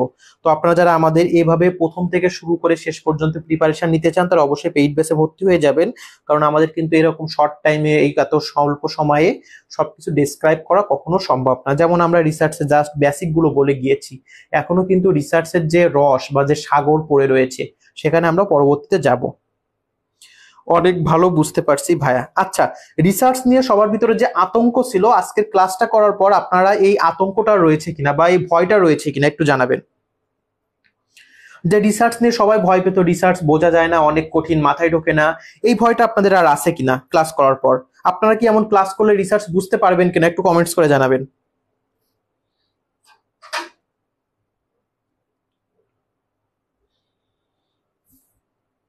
রিসার্চ নিয়ে এই যে একটা আতঙ্ক ছিল যে রিসার্চ বোঝা অনেক কঠিন, রিসার্চ অনেক হার্ড একটা সাবজেক্ট, এটা আমরা বুঝতে পারি না, এটা হচ্ছে আপনাদের ভিতর এই আর আতঙ্কটা রয়েছে কিনা, বা এখন আপনারা খুব ইজিলি রিসার্চটা বুঝতে পারছেন কিনা? রাবেয়া, কনসেপ্ট ক্লিয়ার হয়েছে। সবুজ, ইনশাল্লাহ, থ্যাংক ইউ। জি ভাইয়া, বুঝতে পারবো, ইনশাল্লাহ বুঝতে পারবো। ঝরা, আচ্ছা ঠিক আছে। তো আপনারা আমাদের সাথে যারা আছেন সবাই কাইন্ডলি একটু রেসপন্স করবেন যে আমার ক্লাসে কোন কোন দিকগুলো আপডেট করলে আপনারা আরো ইজিলি বুঝতে পারবেন। এবং হচ্ছে সবাই ভালো থাকবেন। আজকের ক্লাস আমাদের এ পর্যন্তই। 9টা থেকে আবারও আমাদের সবার অনেক প্রিয় শিক্ষক এবং অনেক কোয়ালিটিফুল একজন person Sabir Mahmud Tian sir, উনি ক্লাস নিবে। তো আপনারা ওনার ক্লাসের জন্য অবশ্যই ওয়েট করবেন এবং জাস্ট টাইমে জয়েন করবেন, এবং ওনার ক্লাসে কিন্তু আমরা 500 অডিয়েন্স দেখতে চাই। ঠিক আছে ভাই, সবাই অনেক ভালো থাকবেন, সুস্থ থাকবেন, এই কামনা নিয়ে আজকের ক্লাস শেষ করছি।